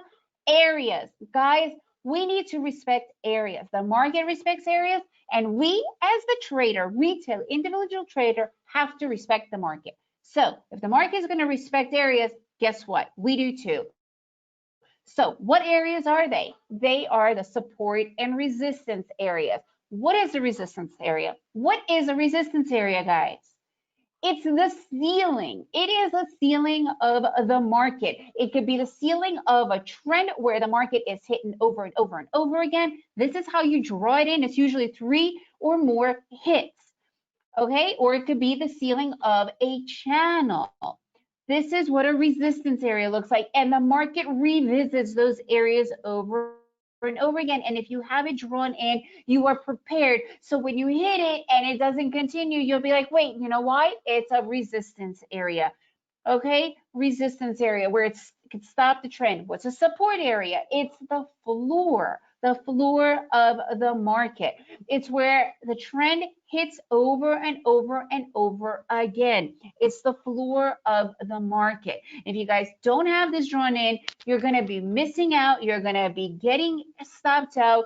There's going to be all these things happening to you. You need to wear your seat belts. Put on those support and resistance area seat belts, because this is going to save you so many issues, so many problems. This is it right here. Okay, what is happening here? It's indecision, it's uncertainty. This is what is happening in these areas. Do you ever want to be giving money to somebody who is uncertain? Imagine the market is like somebody who's trying to sell you this really great investment idea or partnership idea of joining them in their business, and they're not really sure. Do you want to give money to somebody like that? Hell no. You want to be giving money to somebody like, hell, I am headed in that direction and I'm going with all my strength. That's where you want to give your money, right? Yet people do. They just donate their money to the markets in these indecision areas, thinking that they could predict what the market is going to do or beat it. And guess what, guys? You're never going to. So wake up. You're never going to beat the market. You're never going to predict it. You could work with it, okay? This is what those areas look like. Do you really want to be in this kind of a market with this choppy, erratic behavior?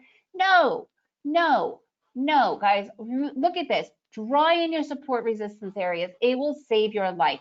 So I guess the main question is, all right, well, how do I know when they're actually starting to form, right? And again, this basic stuff, and I just want to give you another quick gift.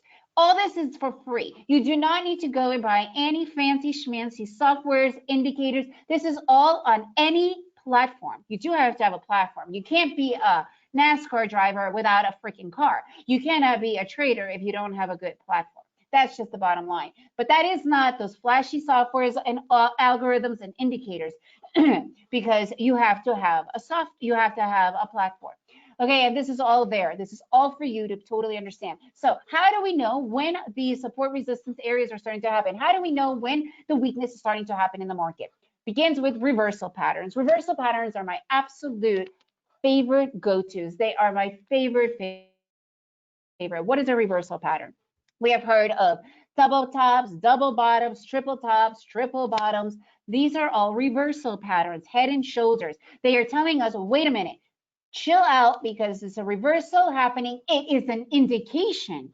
Excuse me. It is a potential. It is not 100%. There's no 100% in trading.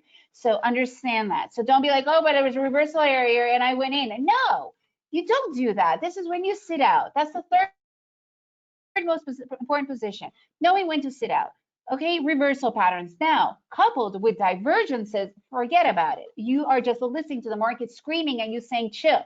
There's a lot of weakness happening. What is divergence? You see these pivots headed up? You see these pivots headed down in my MACDs? That's when the market is telling MACDs are saying, you know what, there's some weakness starting to happen. You should start to slow down, stay out, watch it. Don't get in. Double bottom, perfect. Look at that massive divergence. It's telling me it's about to change. Again, you guys have to read these. This is the beginning. They start with double tops, double bottoms. Sometimes you'll never get it, absolutely. But that's when you just focus on divergences, because divergences without being in a reversal pattern are just as powerful of letting you know that something is about to change. Okay, but divergence and reversals, they're just amazing. They're just absolutely amazing. So I'm going to put it all together now, how I apply all these together. Again, everything is in makingofadaytrader.com, in that I call it my cheat sheet for trading, because it's literally what I use. This is it. This is what I use. Okay, let me just see if there's any questions. Great for zone trading, maybe, Mark, but not if it's too narrow. I do not recommend it. And you know what? It's called back testing. A lot of times our minds play a lot of tricks on us, guys. It's telling us that, you know what, that one trade that we took was good, and now all of a sudden you're constantly looking for it, but you somehow managed to forget all the bad, yet you remember the losses. It's called back testing. Put it down, say, all right, here is a channeling market. I am looking for this particular trade. How many times does that particular trade work out in that particular environment? And if you're getting 80% or more, that's when you could say, yes, it's great. Otherwise, it's not. Joe, what period charts are recommended when looking at EMA? So I personally only use the tick chart. That is not a time frame. It is a tick chart. What is a tick chart? It is watching transactions. I'm going to show you guys. I'm going to go into the live market really soon and show you exactly what I mean by tick charts. Okay, so how do we spot breakouts? We all heard about breakouts. Breakouts are probably the most incredible trades you could take. They are probably the highest probability regardless of the market you are in. Why is that? Because they are a breakout trade. They have massive power. However, if you don't have a support area or a resistance area drawn in, how are you going to recognize this is even happening, right? So this is what a breakout can look like. Let me give you guys an idea, the definition of a breakout trade in layman's terms, so you really understand what it's about. Okay. One is this is very simple. Imagine you're getting in your car and you're going to go and visit your friend that lives north of you. Okay. You have driven this path 100 times. You totally know the road. You're getting on that highway. It's, you know, awesome. But all of a sudden, there's a huge detour. The highway is closed and they're saying, sorry, construction, you got to go east. So what happens to you guys? I don't know about you, but for me, I get into massive stress mode. Why? Because one, what if they forget, you know, what if they stop showing the detour as you go along? I've been in those situations in an area that I don't know. I'm getting lost. I'm getting all confused. I'm totally in doubt. I'm biting my fingernails. You know, I'm stressing out, but they're still like, okay, but then my other question is, what if they finally do open the road, but the highway's closed and I have to take these sideways roads? I don't really know where I'm going. More stress. Okay, well, what if they don't ever open the road? What if there's a massive hole in the ground? And what if I have to go back, right? So this is that indecision area, guys. This is that zone. Do you want to be in an area where you're stressing out that much when you do not know of the outcome? For sure not, right? However, all of a sudden, you're brought back to the highway, the road is open, and the guy is like, okay, guys, you're good to go. You're back on that same road that you have had confidence on, that you know. That's the breakout. Boom. You want to be in on that massive power energy of that breakout, right? That's the breakout trade. So this is what they look like. You're headed north, massive indecision, construction. Oh my God, what's going on? I don't know if I'm going anywhere, blah, blah, blah. You're not going to be getting long or short, right? I'm not going in any positions here. I'm going to wait to see if it breaks out or if it totally changes direction. This is a breakout, okay? So these breakout setups, this is what they look like, right? You could also do like just a channel as well. However, in this particular case, it was going up, massive long indecision period. There's no good trades going on here. But then all of a sudden it breaks out. My MACDs are way above my zero line. It is just beautiful setup. I use my EMA lines only for my entries. So a trader has to have a place where they take their trades from. You cannot just go and throw them around wherever you want. You can't do that, okay? What do? It's imagine yourself like an archer, okay? Imagine the archers, you know, those bow and arrow people, they don't walk around aimlessly on a field. They go to their standing place and they throw an arrow and they go for the target. Target is just as important in trading as where you're standing and as your risk, okay? Because greed could get to you, but that's a whole other conversation. All right. So before I continue and show you the live market, I want to talk to you about the other trade that I'm telling you about when it changes direction. Again, if you're not using your support and resistance areas, how are you going to know that there is going to be a slowdown, right? You've got this, look at that, perfect triple top forming. We're starting to get massive divergence. It's a massive resistance area. Finally, it breaks through. It completely breaks through. Look at this massive, massive strength. Okay, this is what I call initial instant reaction trades. It's when it changes direction. It's moving in a new direction. It's that new trend trade. Those are the best, they're the strongest trades you could possibly have. All right, guys, remember, makingofadaytrader.com, and we're about to go into the live market, but I think there's a few questions here. Right, I'm going to answer your platform question in just a second. Hang on a sec here. Okay, I think, right, okay, cool. So you guys make sure you get it, makingofadaytrader.com. And now let's go into the live market. All right, are you guys able to see my chart right here? Let me give, please let me know if you're able to see my charts so that I know that you guys are seeing what I'm seeing. Yes, no, nobody's responding. Okay, cool. All right, excellent. I guess it's a little bit delayed. Very cool. All right, so let me first start by answering some of your questions about my platform. First of all, I use NinjaTrader platform. I am an ES Mini futures trader, so I do not, I am not affiliated with Ninja. They're just a really good platform for future traders. So if you guys are into futures, I really recommend them because they're super simple to use. The interface is really easy. Once you understand, once you set it up, it's not hard. And also you trade literally right off of the interface. You do not have to go to your trader, which will kill everything. So I am an ES Mini Trader. This is a NinjaTrader platform. So somebody was asking me about my time frame. Right here, do you see that? It says 610 ticks. So what are tick charts? I don't know if any of you guys use tick charts. Really important to understand. Tick charts are on any platform. This is not a special platform that only they use tick charts. No, you can use it on any. It's just another thing. It is not a time frame because people always say, okay, so since you're on 610, what time frame? This is the time frame. What are tick charts? If you can look here at every single bar, I have right here my counter ticks remaining. Every single bar has 610 transactions in real time telling you what is going on right there in the moment. And if it's moving fast, that means there's beautiful movement, there's volatility, it's exciting, right? But if I'm literally able to count every single tick, I want to shoot myself, right? It's literally having bars being painted on the chart. It's boring as hell. Now, if you're on a 5-minute chart, you cannot have that real time going on You can put in a volume indicator, but volume indicators are notoriously lagging indicators. They are never in real time. They are always a little bit delayed.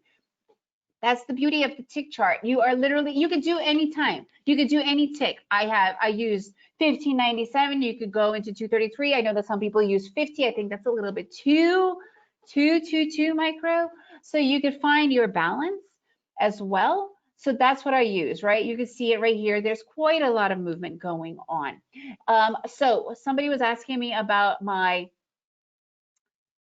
indicators and what I use. Okay, so I use 3 EMA lines. I use the 135, I use the 20, and I use the 52. My 52 is my main one where I use that to show me the shift in momentums and in directions.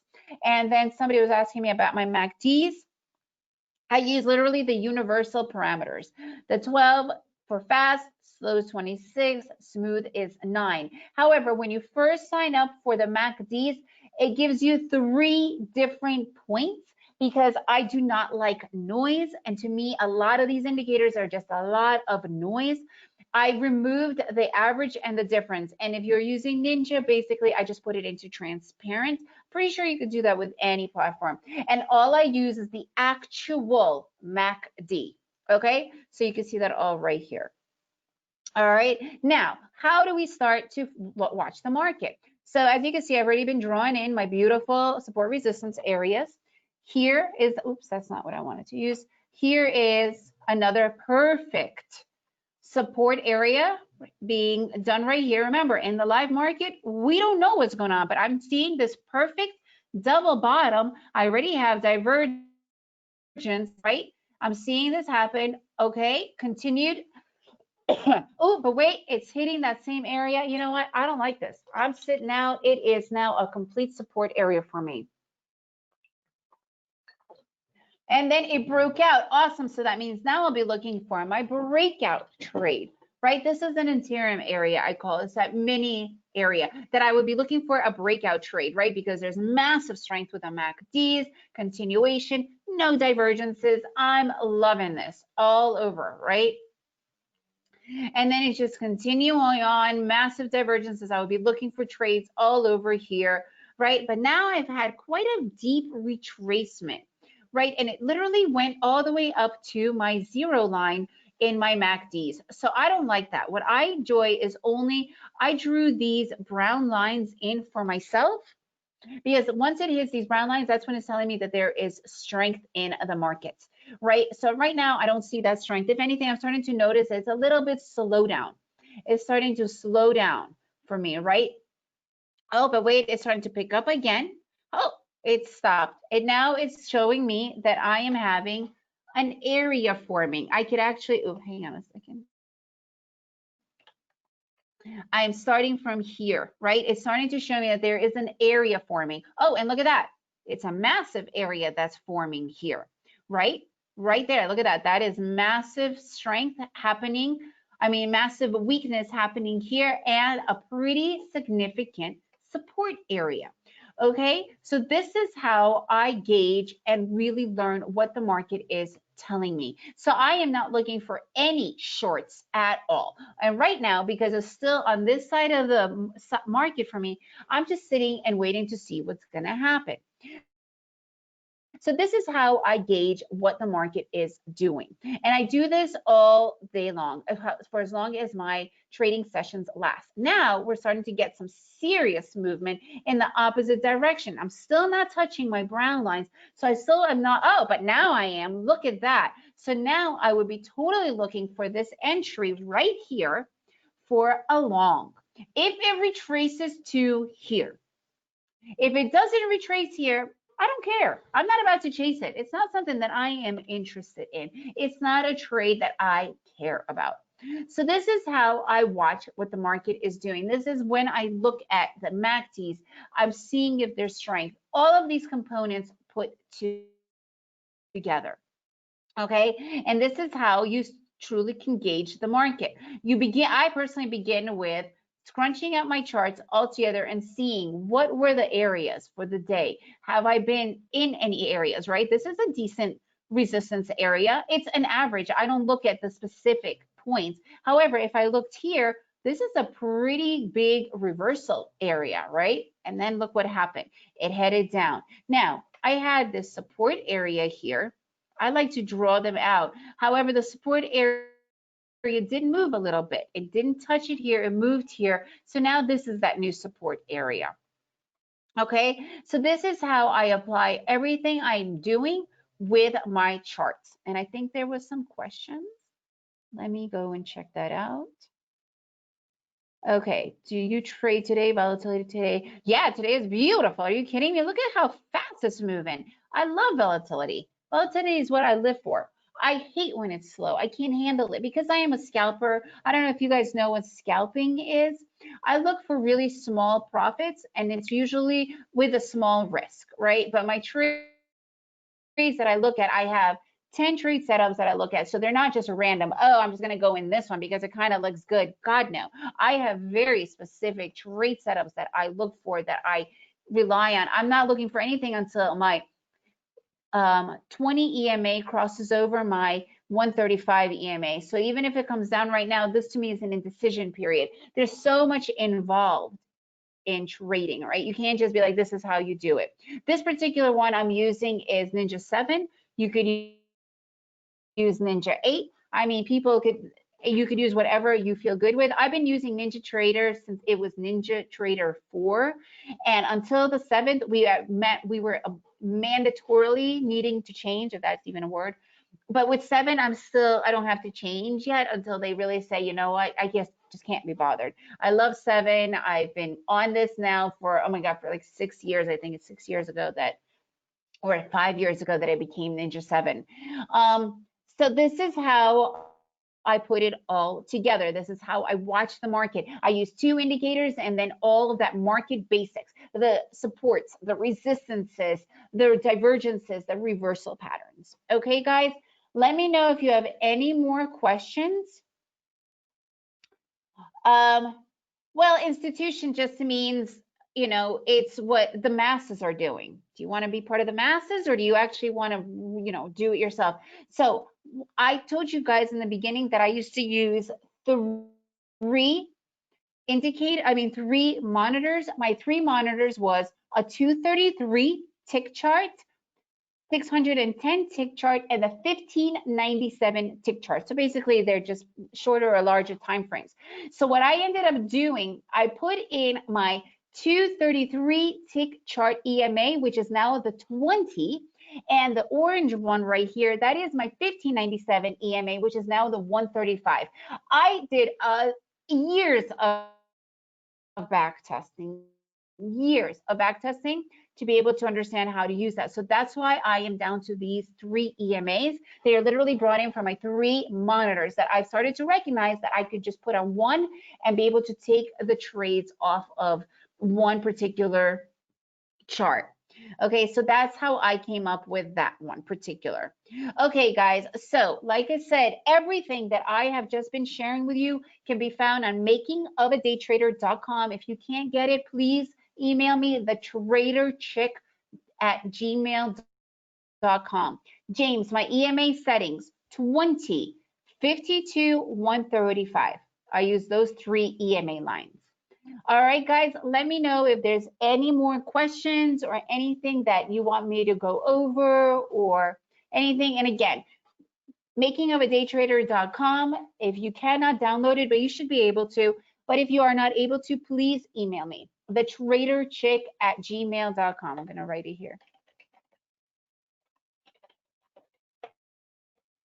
Hang on one second. There you go. So let me know if you guys have any questions. This was a quick rundown of the basics, but you'll be surprised how many people are not actually using the basics. So once you even start to apply even something as basic as reversal patterns, divergences, I can guarantee it will completely take your trading to the next level. I know that for a fact.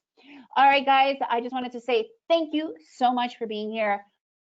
Like I said, this is all for you. I am so grateful that you were able to attend, and hopefully my presentation was helpful. and I'm here to help with anything else. And thank you, Anna, so much for having me again. I love coming to Investor Expos summits. You guys are always really interactive and have a lot of questions. So for me, that's been a real pleasure. Okay, thank you again. And thanks, Anna, for having me. Thank you so much, Marina. As always, great presentations.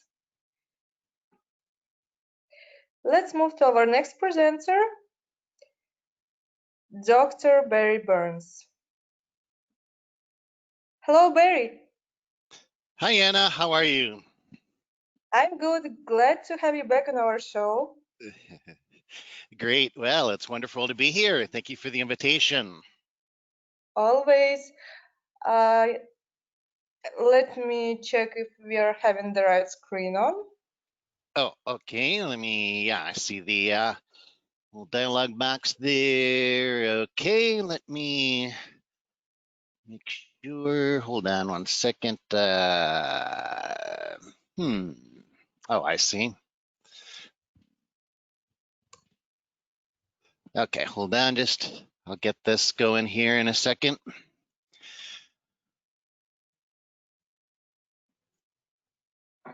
Okay, how does that look? The screen looks good to me. The 45 minutes, all yours.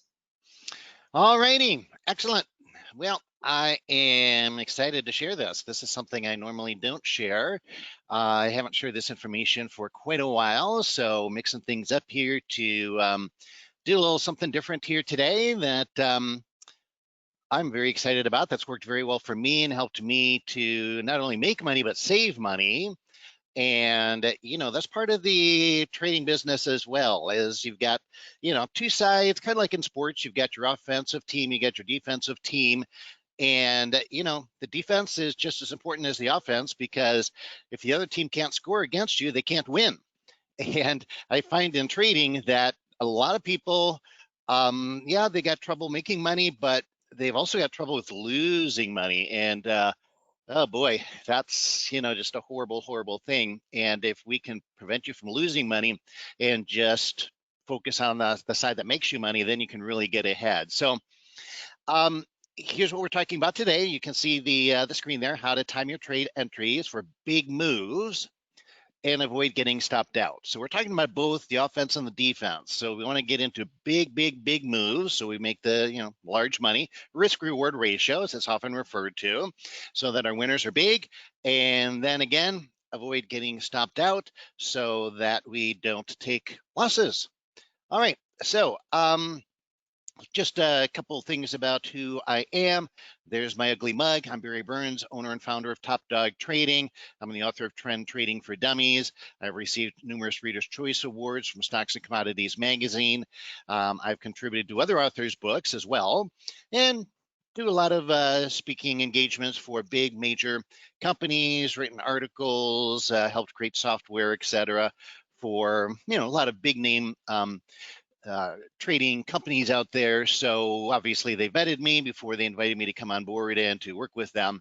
I've got a podcast, by the way, and invite everyone to check it out, the Top Dog Trading Podcast. So get a lot of free tips there. We've had, quite a few podcasts already. So you want some good free trading information, go there. And some of it's me teaching. Sometimes I have other people on there as well, guests.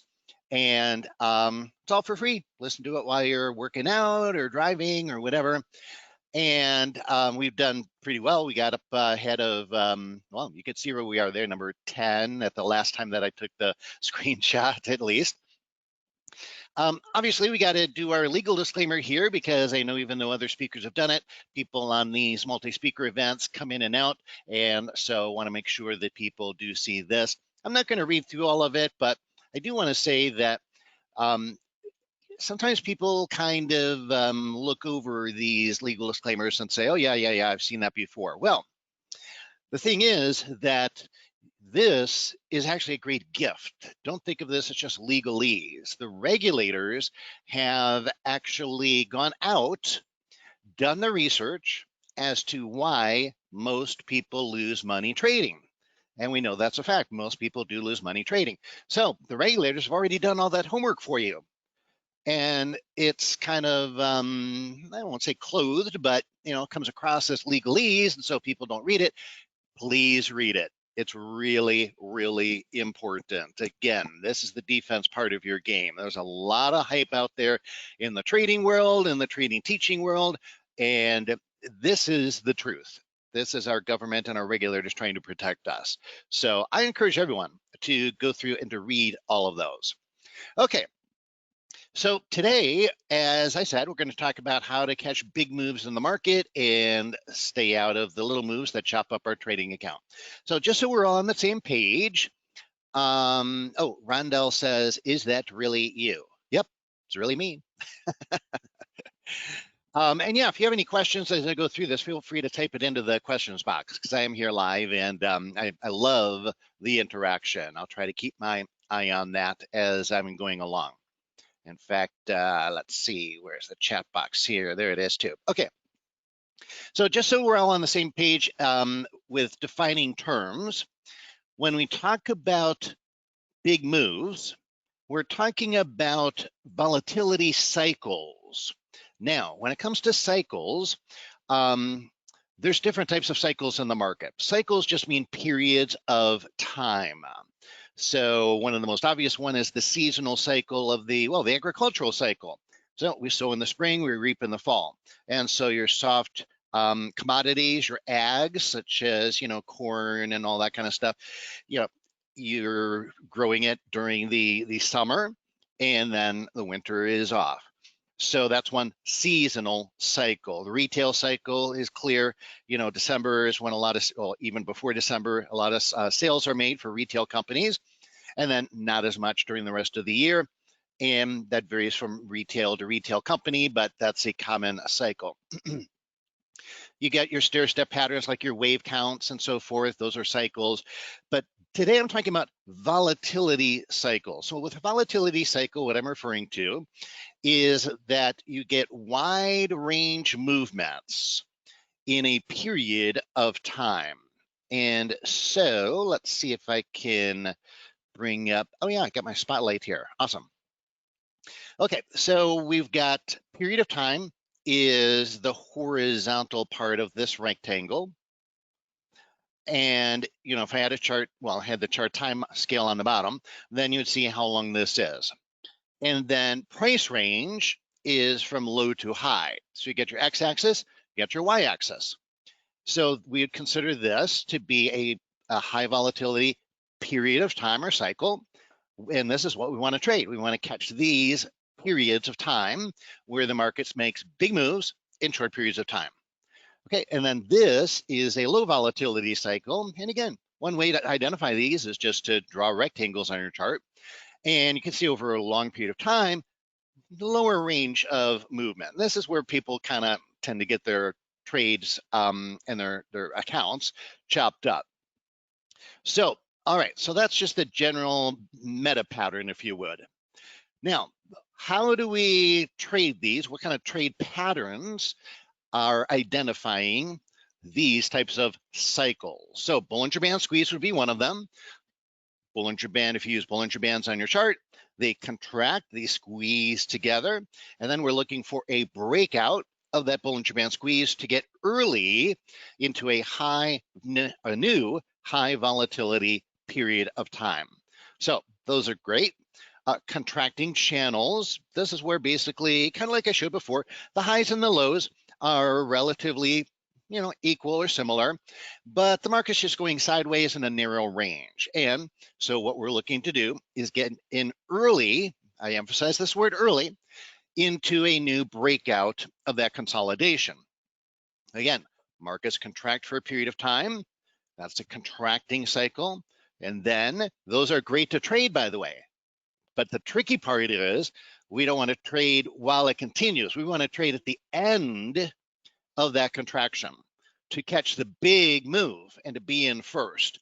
Once it explodes, it's too late because you don't know how long it's going to last. It could last for a very short period of time. So we want to catch these big moves as soon as they happen when a contracting period ends. Another pattern to trade is wedges. I love trading these wedges, especially at major highs and major lows. Another one would be triangles. And this is where, if you've got a symmetrical triangle, your highs are lower, your lows are higher. The market is contracting and squeezing together. And we look to trade the breakout of the triangle. Moving average convergences, here's another one. So I'll talk a little bit about that one today. Today I'm going to focus on these: moving average convergences, triangles, and detachment from equilibrium. Now that's one you don't hear about too often. Okay, in fact, probably someone else has talked about it, but I've never heard anyone else talk about it. So you'll learn about these three today. So let's go to pattern number one: moving average convergences. So what I like to do is I like to use these 4 moving averages. If you're using other moving averages, that's fine, by the way. There's nothing magical about these 4. If you're already using some and you like them, great, stick with them. The one key component in using this technique, though, is that you do have a rather short-term moving average, and then you also have to have a rather long-term moving average. So you can see the disparity in mine is 15 and 200, and that part is important. So, and the reason it's important because what we're doing is we're looking for all 4 of them to cluster together. Okay, and what that literally means is that, again, moving averages are mathematical formulas, right? So there's a meaning to them mathematically, and it's very simple. Over the last, and by the way, this is a 3-minute chart, but it doesn't matter what time frame you're looking at, it's going to be relative to that time interval. So whether it's a daily chart, a 60-minute chart, whatever, you look for this pattern on whatever time frame you prefer to trade. So again, what it literally means is over the last 15 bars, 50 bars, 100 bars, 200 bars, there's been no significant change in the value of that market. And so mathematically, again, over 15 to 200 bars, the market really hasn't done much. And that's shown by the moving averages all clustering together here, all real close together. So that is moving average convergence, saying that, hey, this market really not going anywhere, or I should say hasn't been going anywhere. And what we're going to look for, so that's your contracting cycle, your contracting period of time, and now we're going to look for it to expand and get early into a new expansion cycle and catch big moves, big reward. The other nice thing about these kind of patterns, by the way, these expansion contraction patterns, is your risk is very small because you're trading inside of a contraction pattern, and then obviously reward is big. So, whoops, let me change the slide here without taking my little, what do you call these things? Let's see, the red dot. What do they call the red dot here? Spotlight, okay. So as you can see, this is where our little moving average convergence was. And kablambo, wow. So, and yes, that is a traditional accepted classical technical analysis term, kablambo, first used in the 1940s, I believe. Anyway, I like to have a little bit of fun. Well, by the way, I am a dad, so I do have a license to use stupid dad jokes. I'm certified as a dad to use them. So like them or not, yep, I'm allowed. But I like to have a little fun while we're studying something serious. And, you know, again, boom, big move. And that's what we're looking for. Low risk, big reward. And wow, these are fun, right? And again, look what happened. And this is fun because here the market's just kind of, you know, moving around. We enjoy making big money fast. And that almost sounds hypey. I get it. You know, I want to make big money and I want to make it fast. But it can be done in the markets with these type of explosive moves. And for trading psychology, it's also important. So because people have challenges with patience in trading. People, if you're trading a slow, grinding market, then you get not only bored, but you also start to get tempted. If, oh gosh, I don't know how far this is going to follow through.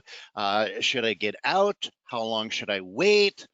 Well, as long as the market's moving in your direction fast and it's moving big, there's no reason to get out and you don't have to be patient.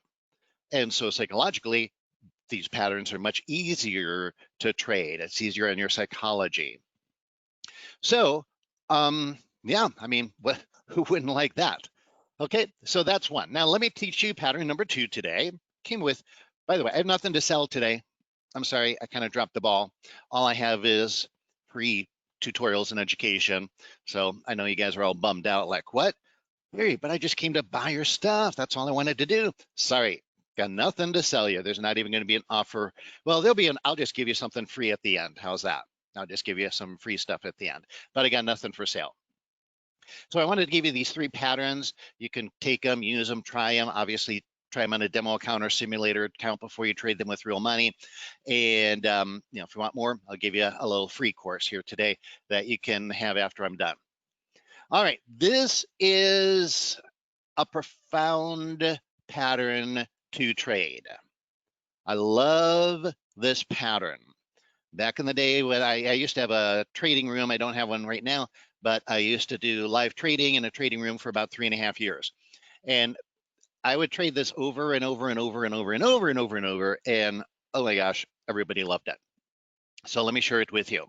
Because again, I do not see people teaching this very much. Again, not saying nobody teaches it. I don't know. I just haven't seen others teach it. So you notice in the last pattern, I said something I'm going to say again. We want to get in early. Professionals always get in earlier than amateurs. This is a macro principle of trading. We get in where a lot of time amateurs are uncomfortable getting in. It feels unnatural. It feels a little awkward to amateur traders. But amateur traders lose money. So they've got to change that. And this is what I'm sharing with you. So here's a symmetrical triangle. So lower high, higher lows, squeezing together, right? Contraction, period of time, contraction cycle. Traditionally, there are 2 ways to trade triangles. One is on the breakout of the triangle. Some people will just trade the breakout of the bottom trend line and they get in. Now, there's pluses and minuses to that. One is if the market just careens down, great, you're a happy camper. But it doesn't always do that. And in fact, a lot of times it doesn't do that. And a lot of times what will happen is it'll run into support, like here it runs into a support level, and then it messes around. So the second traditional approach to trading triangles is what's called a throwback, which is technically a little different than a retrace. A retrace is in trends. Throwbacks are in breakout patterns. But for all practical purposes today, I'm not going to get nitty gritty on you here. But so a lot of people would wait for this to break out and then come back, have your throwback or retrace, if you want to call it that, and then trade that.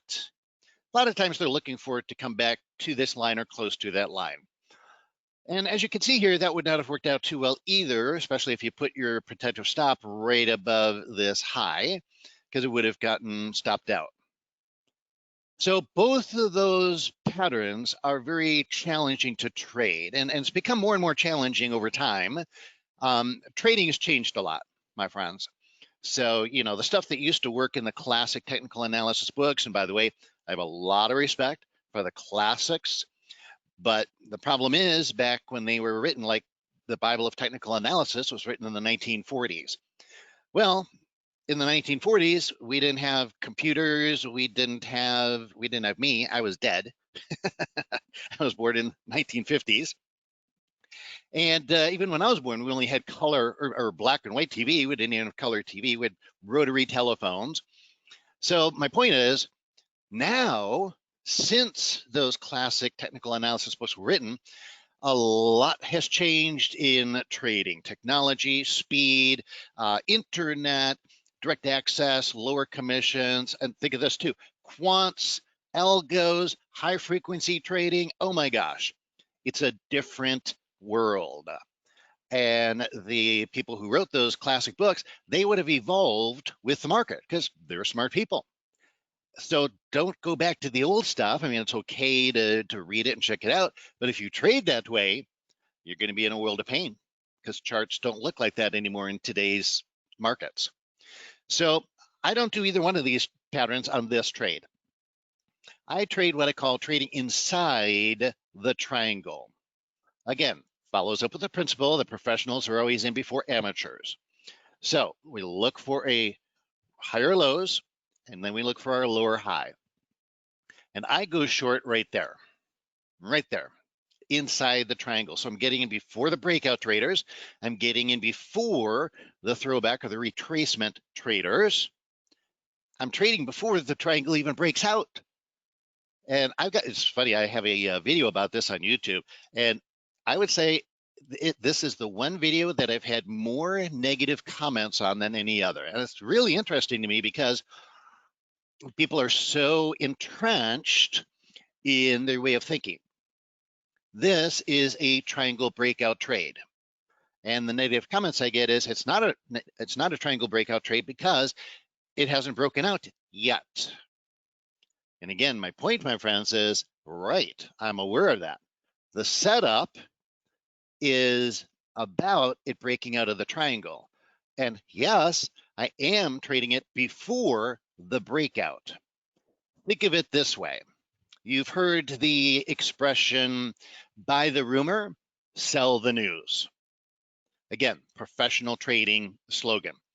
Now, what that literally means is they're talking about news that's reported, whether it's earnings or whatever. You buy the rumor, and then when the news is actually out, that's when you get out. The trade is over. So the trade is over when everybody knows what's happening. And that's from a news perspective. Buy the rumor, sell the news. We've all heard that. Well, in technical analysis, it works the same way. Once in technical analysis, everything is clear. In other words, the breakout of the triangle has occurred. That's the news. The news is out. The triangle's been broken. Too late to get in if you're a professional trader. Now all the amateurs are getting in, and that's what causes this kind of choppiness. Higher high, look, it's actually a megaphone pattern now. We go from a triangle to a little megaphone, lower low, higher high, choppiness, people getting stopped out here, people getting stopped out there. And why does that happen? That happens because all the amateurs are getting in with their little contracts and shares and lots, and they don't know what they're doing. It's like, oh, I do this. Oops, I'm going to get out. Oops, I got out. Oops, I got stopped out. Oh, I'll throw in a contract here. Oops, that didn't work. And that's what causes that. So as a professional trader, you cannot wait until it's obvious technically. That's the technical analysis news. So it feels uncomfortable. And in fact, I wrote an article many years ago saying that profitable trading must, capital letters, must feel unnatural. See, it doesn't feel natural to short that because we haven't broken out of the triangle yet. When it feels natural, that's when you're toast. No good. So yeah, I trade a triangle breakout before it breaks out, right inside of there. Now, great questions coming in here. One of the questions I often get is, well, how do you know that the market's going to put in a lower high here? So the answer to that is that you've got to use some other tools. So I'm just pointing out today, can only do so much in 45 minutes here. So today I'm just showing you the price patterns.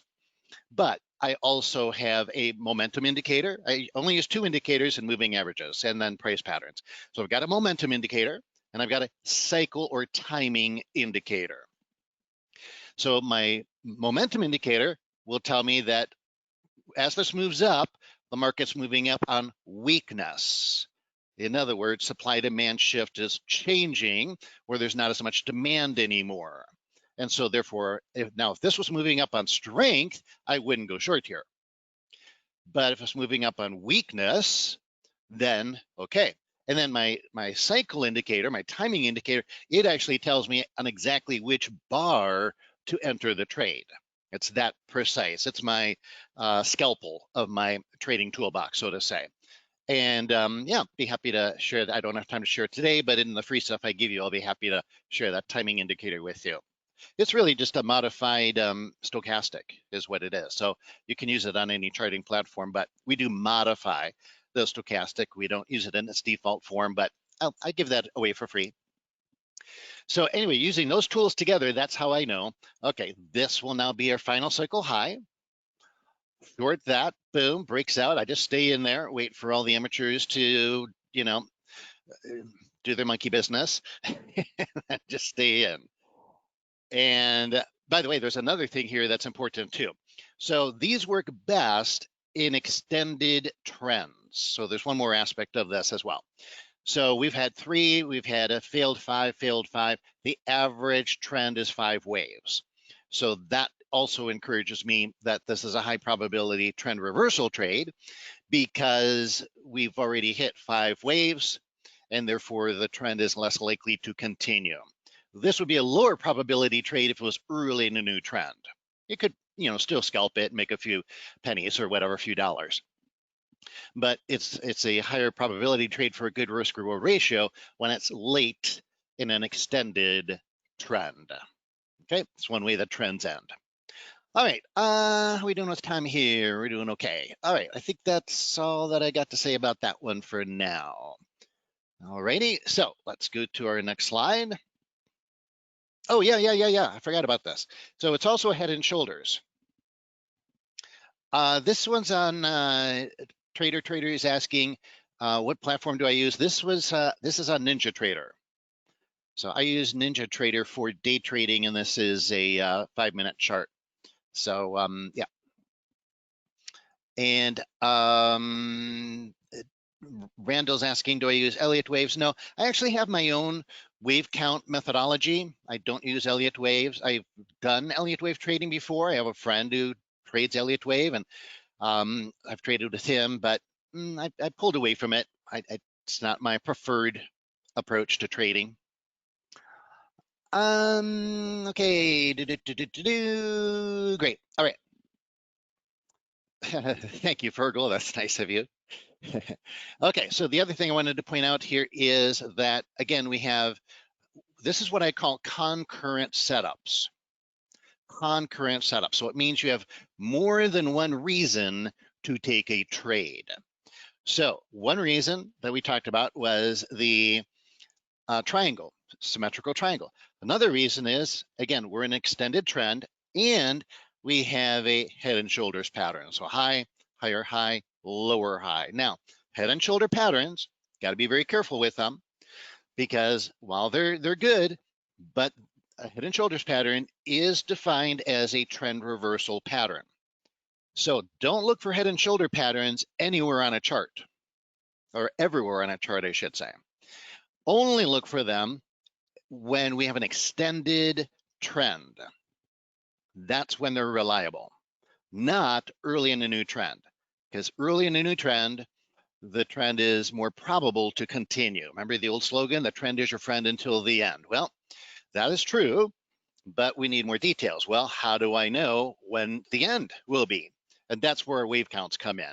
Okay, and again, I've got my own way of counting them. I call them berry waves. It's more objective than Elliott wave. I find Elliott wave to be too subjective, and I don't like subjectivity in my trading. So we have a very concrete, rule-based method for counting waves, and there's no discretion to it. It's actually, I even have, you know, indicators that count them for you if you want. But that's why I switched over to this from Elliott wave. Yep.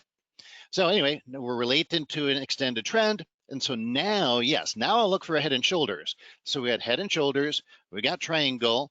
That's what I call concurrent setups. 2 reasons to go short. 2 different trade setups at the exact same time. And that, again, adds to the probability of the trade. This is what I call fewer, better trades. Fewer, better trades. There's several definitions for it or qualifications, but one of them is when you get more than one trade setup at the exact same time entering on the exact same penny paper tick.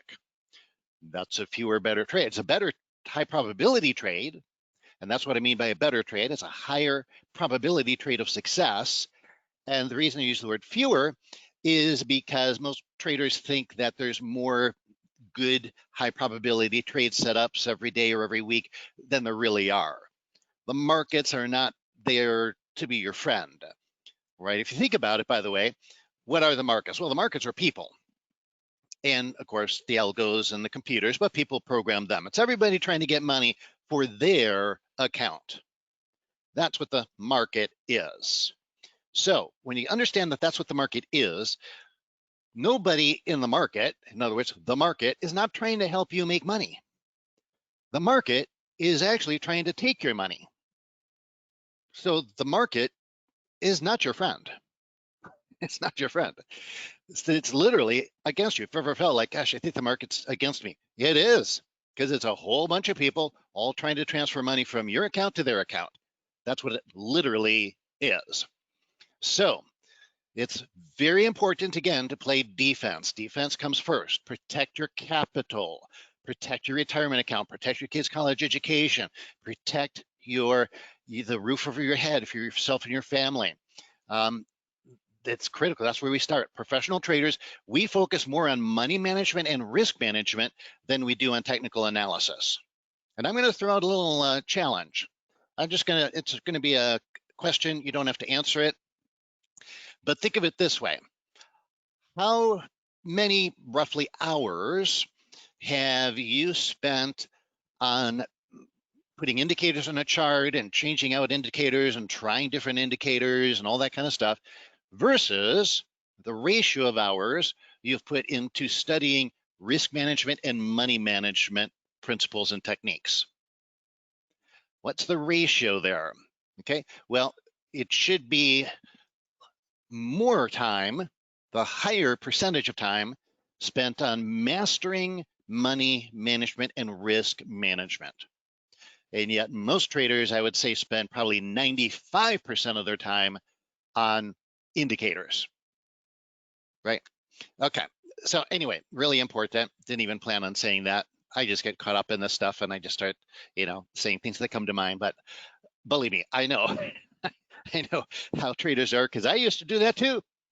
I'm not pointing the finger at anybody. When you point the finger at someone, you point 3 fingers back at yourself. I did the same thing, and that's how I lost a lot of money until I finally realized I got to make some changes here, and that was one of them. Okay, so pattern 3 today is the detachment from equilibrium.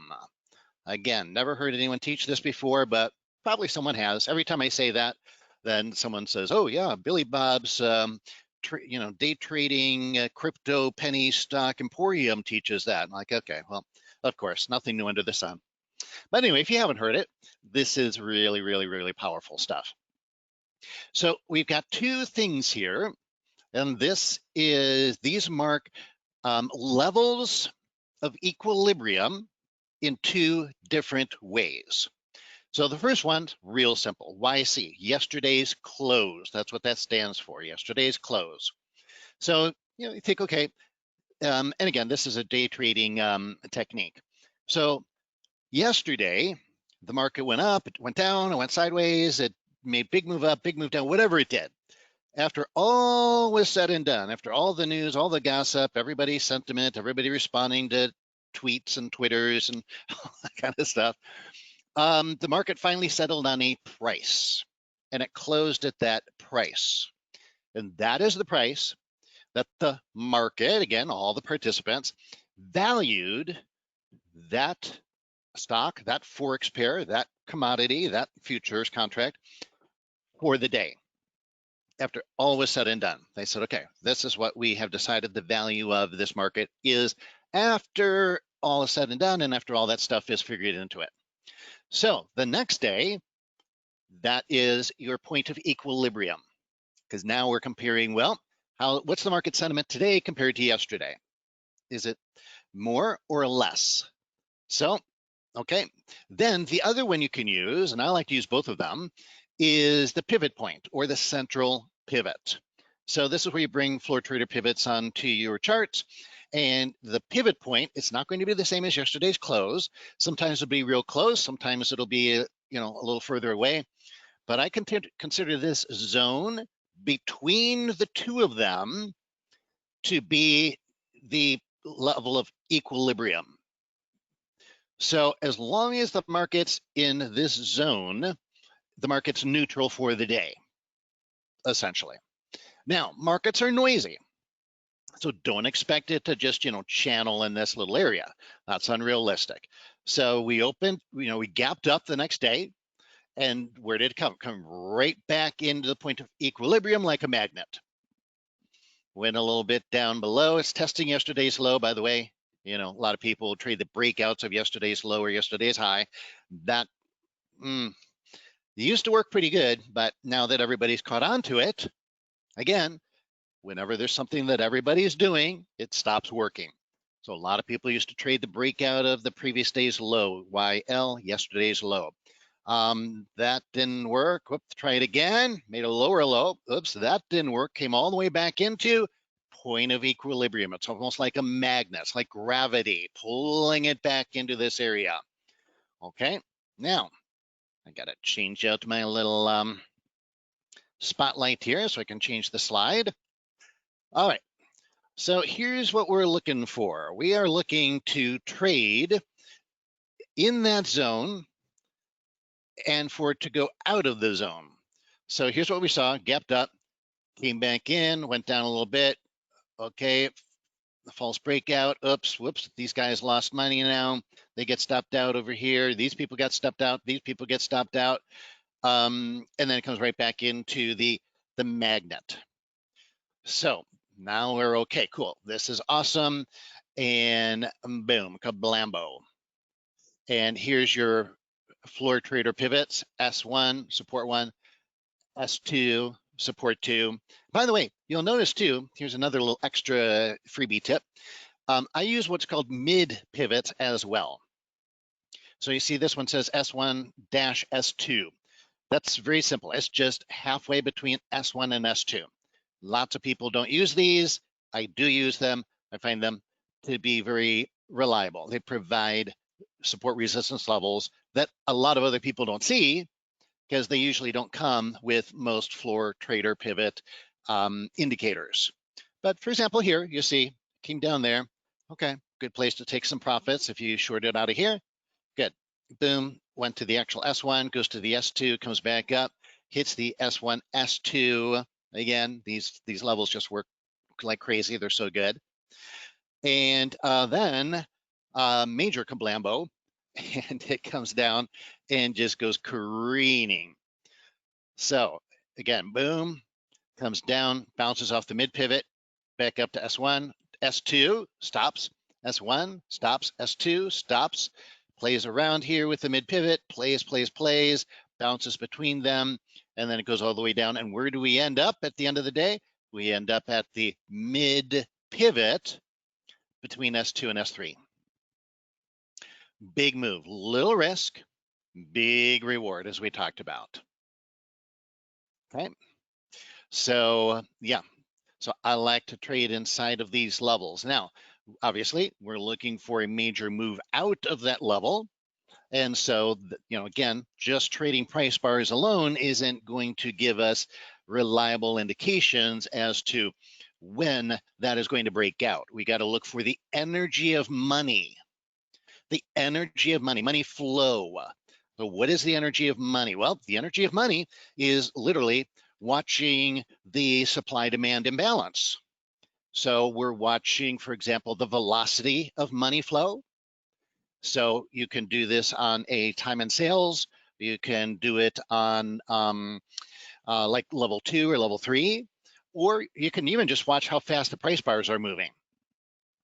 And you've seen it where probably if you've watched live charts for long enough, where sometimes charts are just moving really slow, and it's so frustrating. Those are good markets to stay out of. That just means there's really nothing going on. Nobody's making any real commitments. And so the velocity of money flow is very, very, very slow. And yeah, I just stay out of those. So I wait for velocity to come in where orders are coming through instead of just buy. I'm looking for them to come out, buy, Fast and Furious, the Fast and Furious movie for trading. And then we also want to see mass. We want to see big orders, volume, because that means the people with big accounts are trading, and the people with the big accounts tend to be the smart money. And the people with little accounts tend to, not be as smart of money. So we want to trade with the winners. We want to trade with the people who have the big accounts. And so we're looking for volume as well. So that's the energy of money. When I refer to the energy of money, money flow, we're looking for people committing their money. By the way, bids and asks, they're fine. And you can do tape reading like that if you want to. But what I'm really looking for personally is I'm looking for people's money committed. Because when they've committed their money, in other words, they've executed a trade and their money has left their account. Now I know they're serious. Now they're committed. Now they put a ring on it. And so people are very serious about their money. And so I'm like, that's what I want to see. Actions speak louder than words. Bids and asks are words, and it can be used. I've got a good friend who does tape reading, and he does level 3, all that, and he makes truckloads of money. He's got that skill. He's developed that skill, and that's awesome. For me, I'm not as skilled at that as he is. And so I like to see the actual committed orders where people, because I know when their money has left their account and gone into the wild marketplace, all right, they're serious. And then I follow that. All righty, let's see here. Okay, so again, today we talked about contraction, expansion, cycles, volatility, cycles. So I gave you 3 patterns to trade today. Which direction do you trade these breakouts? That's a big question too that people always ask. Well, Barry, we had a contraction. How do I know which way the market's going to break, up or down? So I use multiple time frames, and I have a momentum indicator on the higher time frame, and I trade in the direction of the momentum indicator on the higher time frame. That's where I'm looking for direction on which way it's going to break out. So I always know. I don't even just wait for the breakout, because if there's momentum up and the market breaks out to the downside, is probably a false breakout. And so I don't just trade which way price moves. If you trade which way price moves, that's all you use as your criteria, that's when you become a victim of the false breakouts. And momentum, to be real literal about it, again, it's velocity times mass. It's the speed of the orders, and combined with the big orders, the volume. So if we have a breakout and we don't have it on momentum, I don't take it. And that's how I avoid false breakouts. And then again, how do we know when to get in? We want to get in early, not late. And this is where my market timing indicator comes in. And I'll show you how to get that here in, well, 1 second right now. Okay, so I said I don't have anything for sale, and I don't. And I said I have some freebies, and I do. So here's what I got for everybody. So I got a free trade strategy called a rubber band trade. Love this trade, and I'll give it to you for free. And I want you to take it and make money with it. My gift. Again, please use a simulator or demo account first, so you get used to the trade and see, if you feel comfortable with it, if it resonates with you, etc. So give it a try. It's a reversion to the mean mathematical model, by the way. And with this, you get a mini course, 5 days of video instruction, 5 quick little videos. On day 4 will be the rubber band trade. So we got 3 videos leading up to it. And then we got the 4th video on the rubber band trade, and then we have a conclusion video. Each video comes with some quizzes at the end, so you get a feedback mechanism built in. And then, like I said, I'll send you the link to my free webinar. Now, this webinar is now recorded, so you can go check it out anytime you want. And I mean, this other one, we have a follow-up webinar at Top Dog Trading where I share with you my cycle indicator, and it's recorded, so you can watch it anytime that you want, whatever fits your schedule. So you get everything by just going to topdogtrading.com/free. topdogtrading.com/free. And going there, you'll get everything. So once you get there, we'll email you all the stuff. And let's see if I can type this in here. There we go. So there's the link. Send to all. All righty. So I just typed the link in there, and I'll type the link in the chat box as well. So now it's both in the chat box and the questions box. And there you go. All right, my friends. So that's it. I got 2 minutes. So Anna, how are we doing on time? Do we have a minute or two for me to take questions, or do we have to move on to the next speaker? We don't have another speaker, so you have plenty of time to grab any questions you want. Okay, well, I'll take a few. I want to get back to my own trading here, but yeah, I'll take a couple questions if y'all have some for me. So Sam asks, do you teach how to enter and manage risk using this fib pivot? So first of all, these pivots are not based on Fibonacci. These are just what were traditionally called floor trader pivots. They were originally used in the futures markets in Chicago, and there's a classic formula. By the way, there's different formulas, but I just use the classic formula primarily because, well, that's that's what most people use. So it has a self-fulfilling prophecy. That's all. There's no magic to these formulas. It's just, again, self-fulfilling prophecy, so I use those. But yeah, it's not based on Fibonacci at all. Next, let's see what is today's pivot point? Well, it's going to differ from market to market. So you have to look at it for each separate market because it's a mathematical formula calculated on yesterday's high, low, and close. So I took my charts down to do this webinar to save computer resources. So you'd have to ask which market, because it'd be different for each one. Let's see, Keith, where do you put your stop on the triangle trade? Great question. I always put my protective stops 1 penny pip per tick above the cycle high or below the cycle low, depending on whether I'm shorting or going long. It's always the same, and I use my cycle indicator, the same one here that you'll get on the free recorded webinar. I use that for every entry, I'm buying a cycle low, I'm shorting a cycle high, and my protective stack goes right above or right below that. Yep.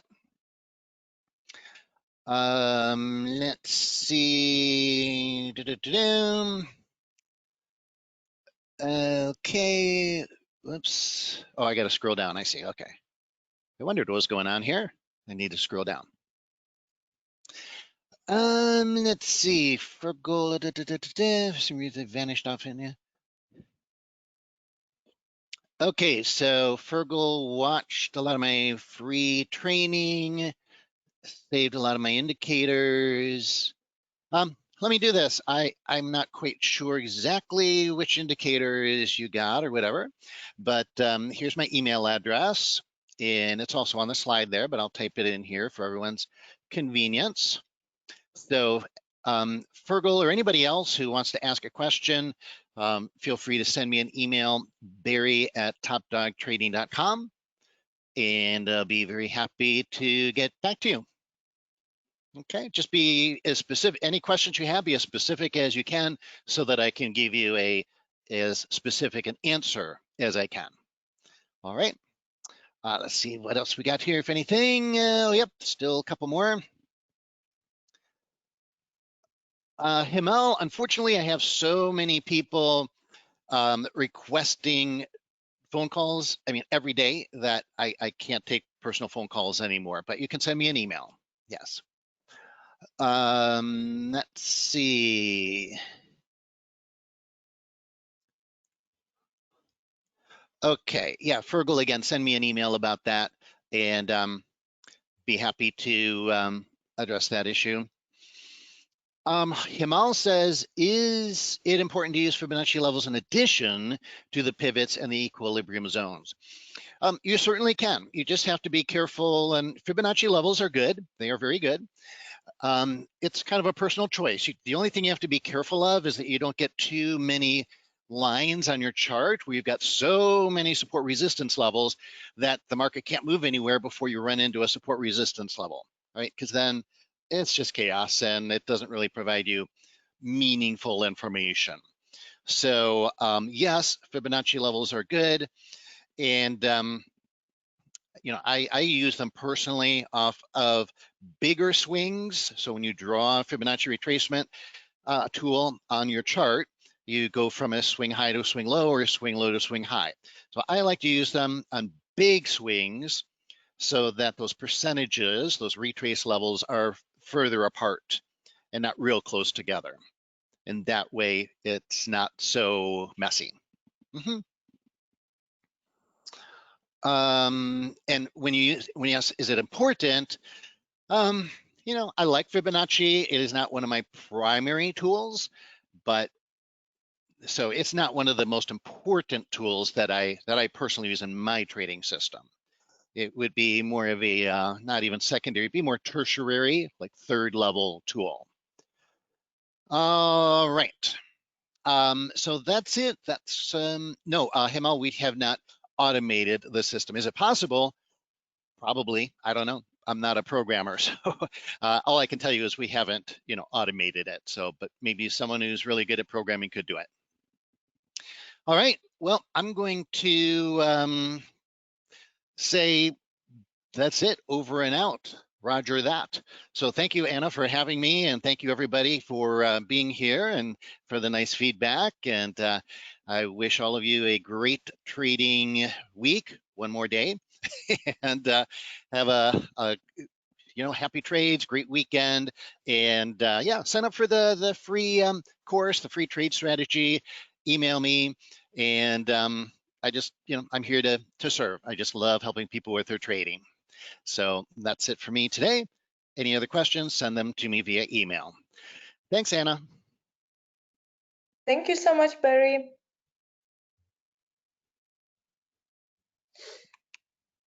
Thanks so much to everyone who attended today's show. Don't miss our next event on September 10th. Follow us on Instagram to find out more about our upcoming events. This session was recorded and recording will be sent to your email. Stay safe and happy trading to everyone.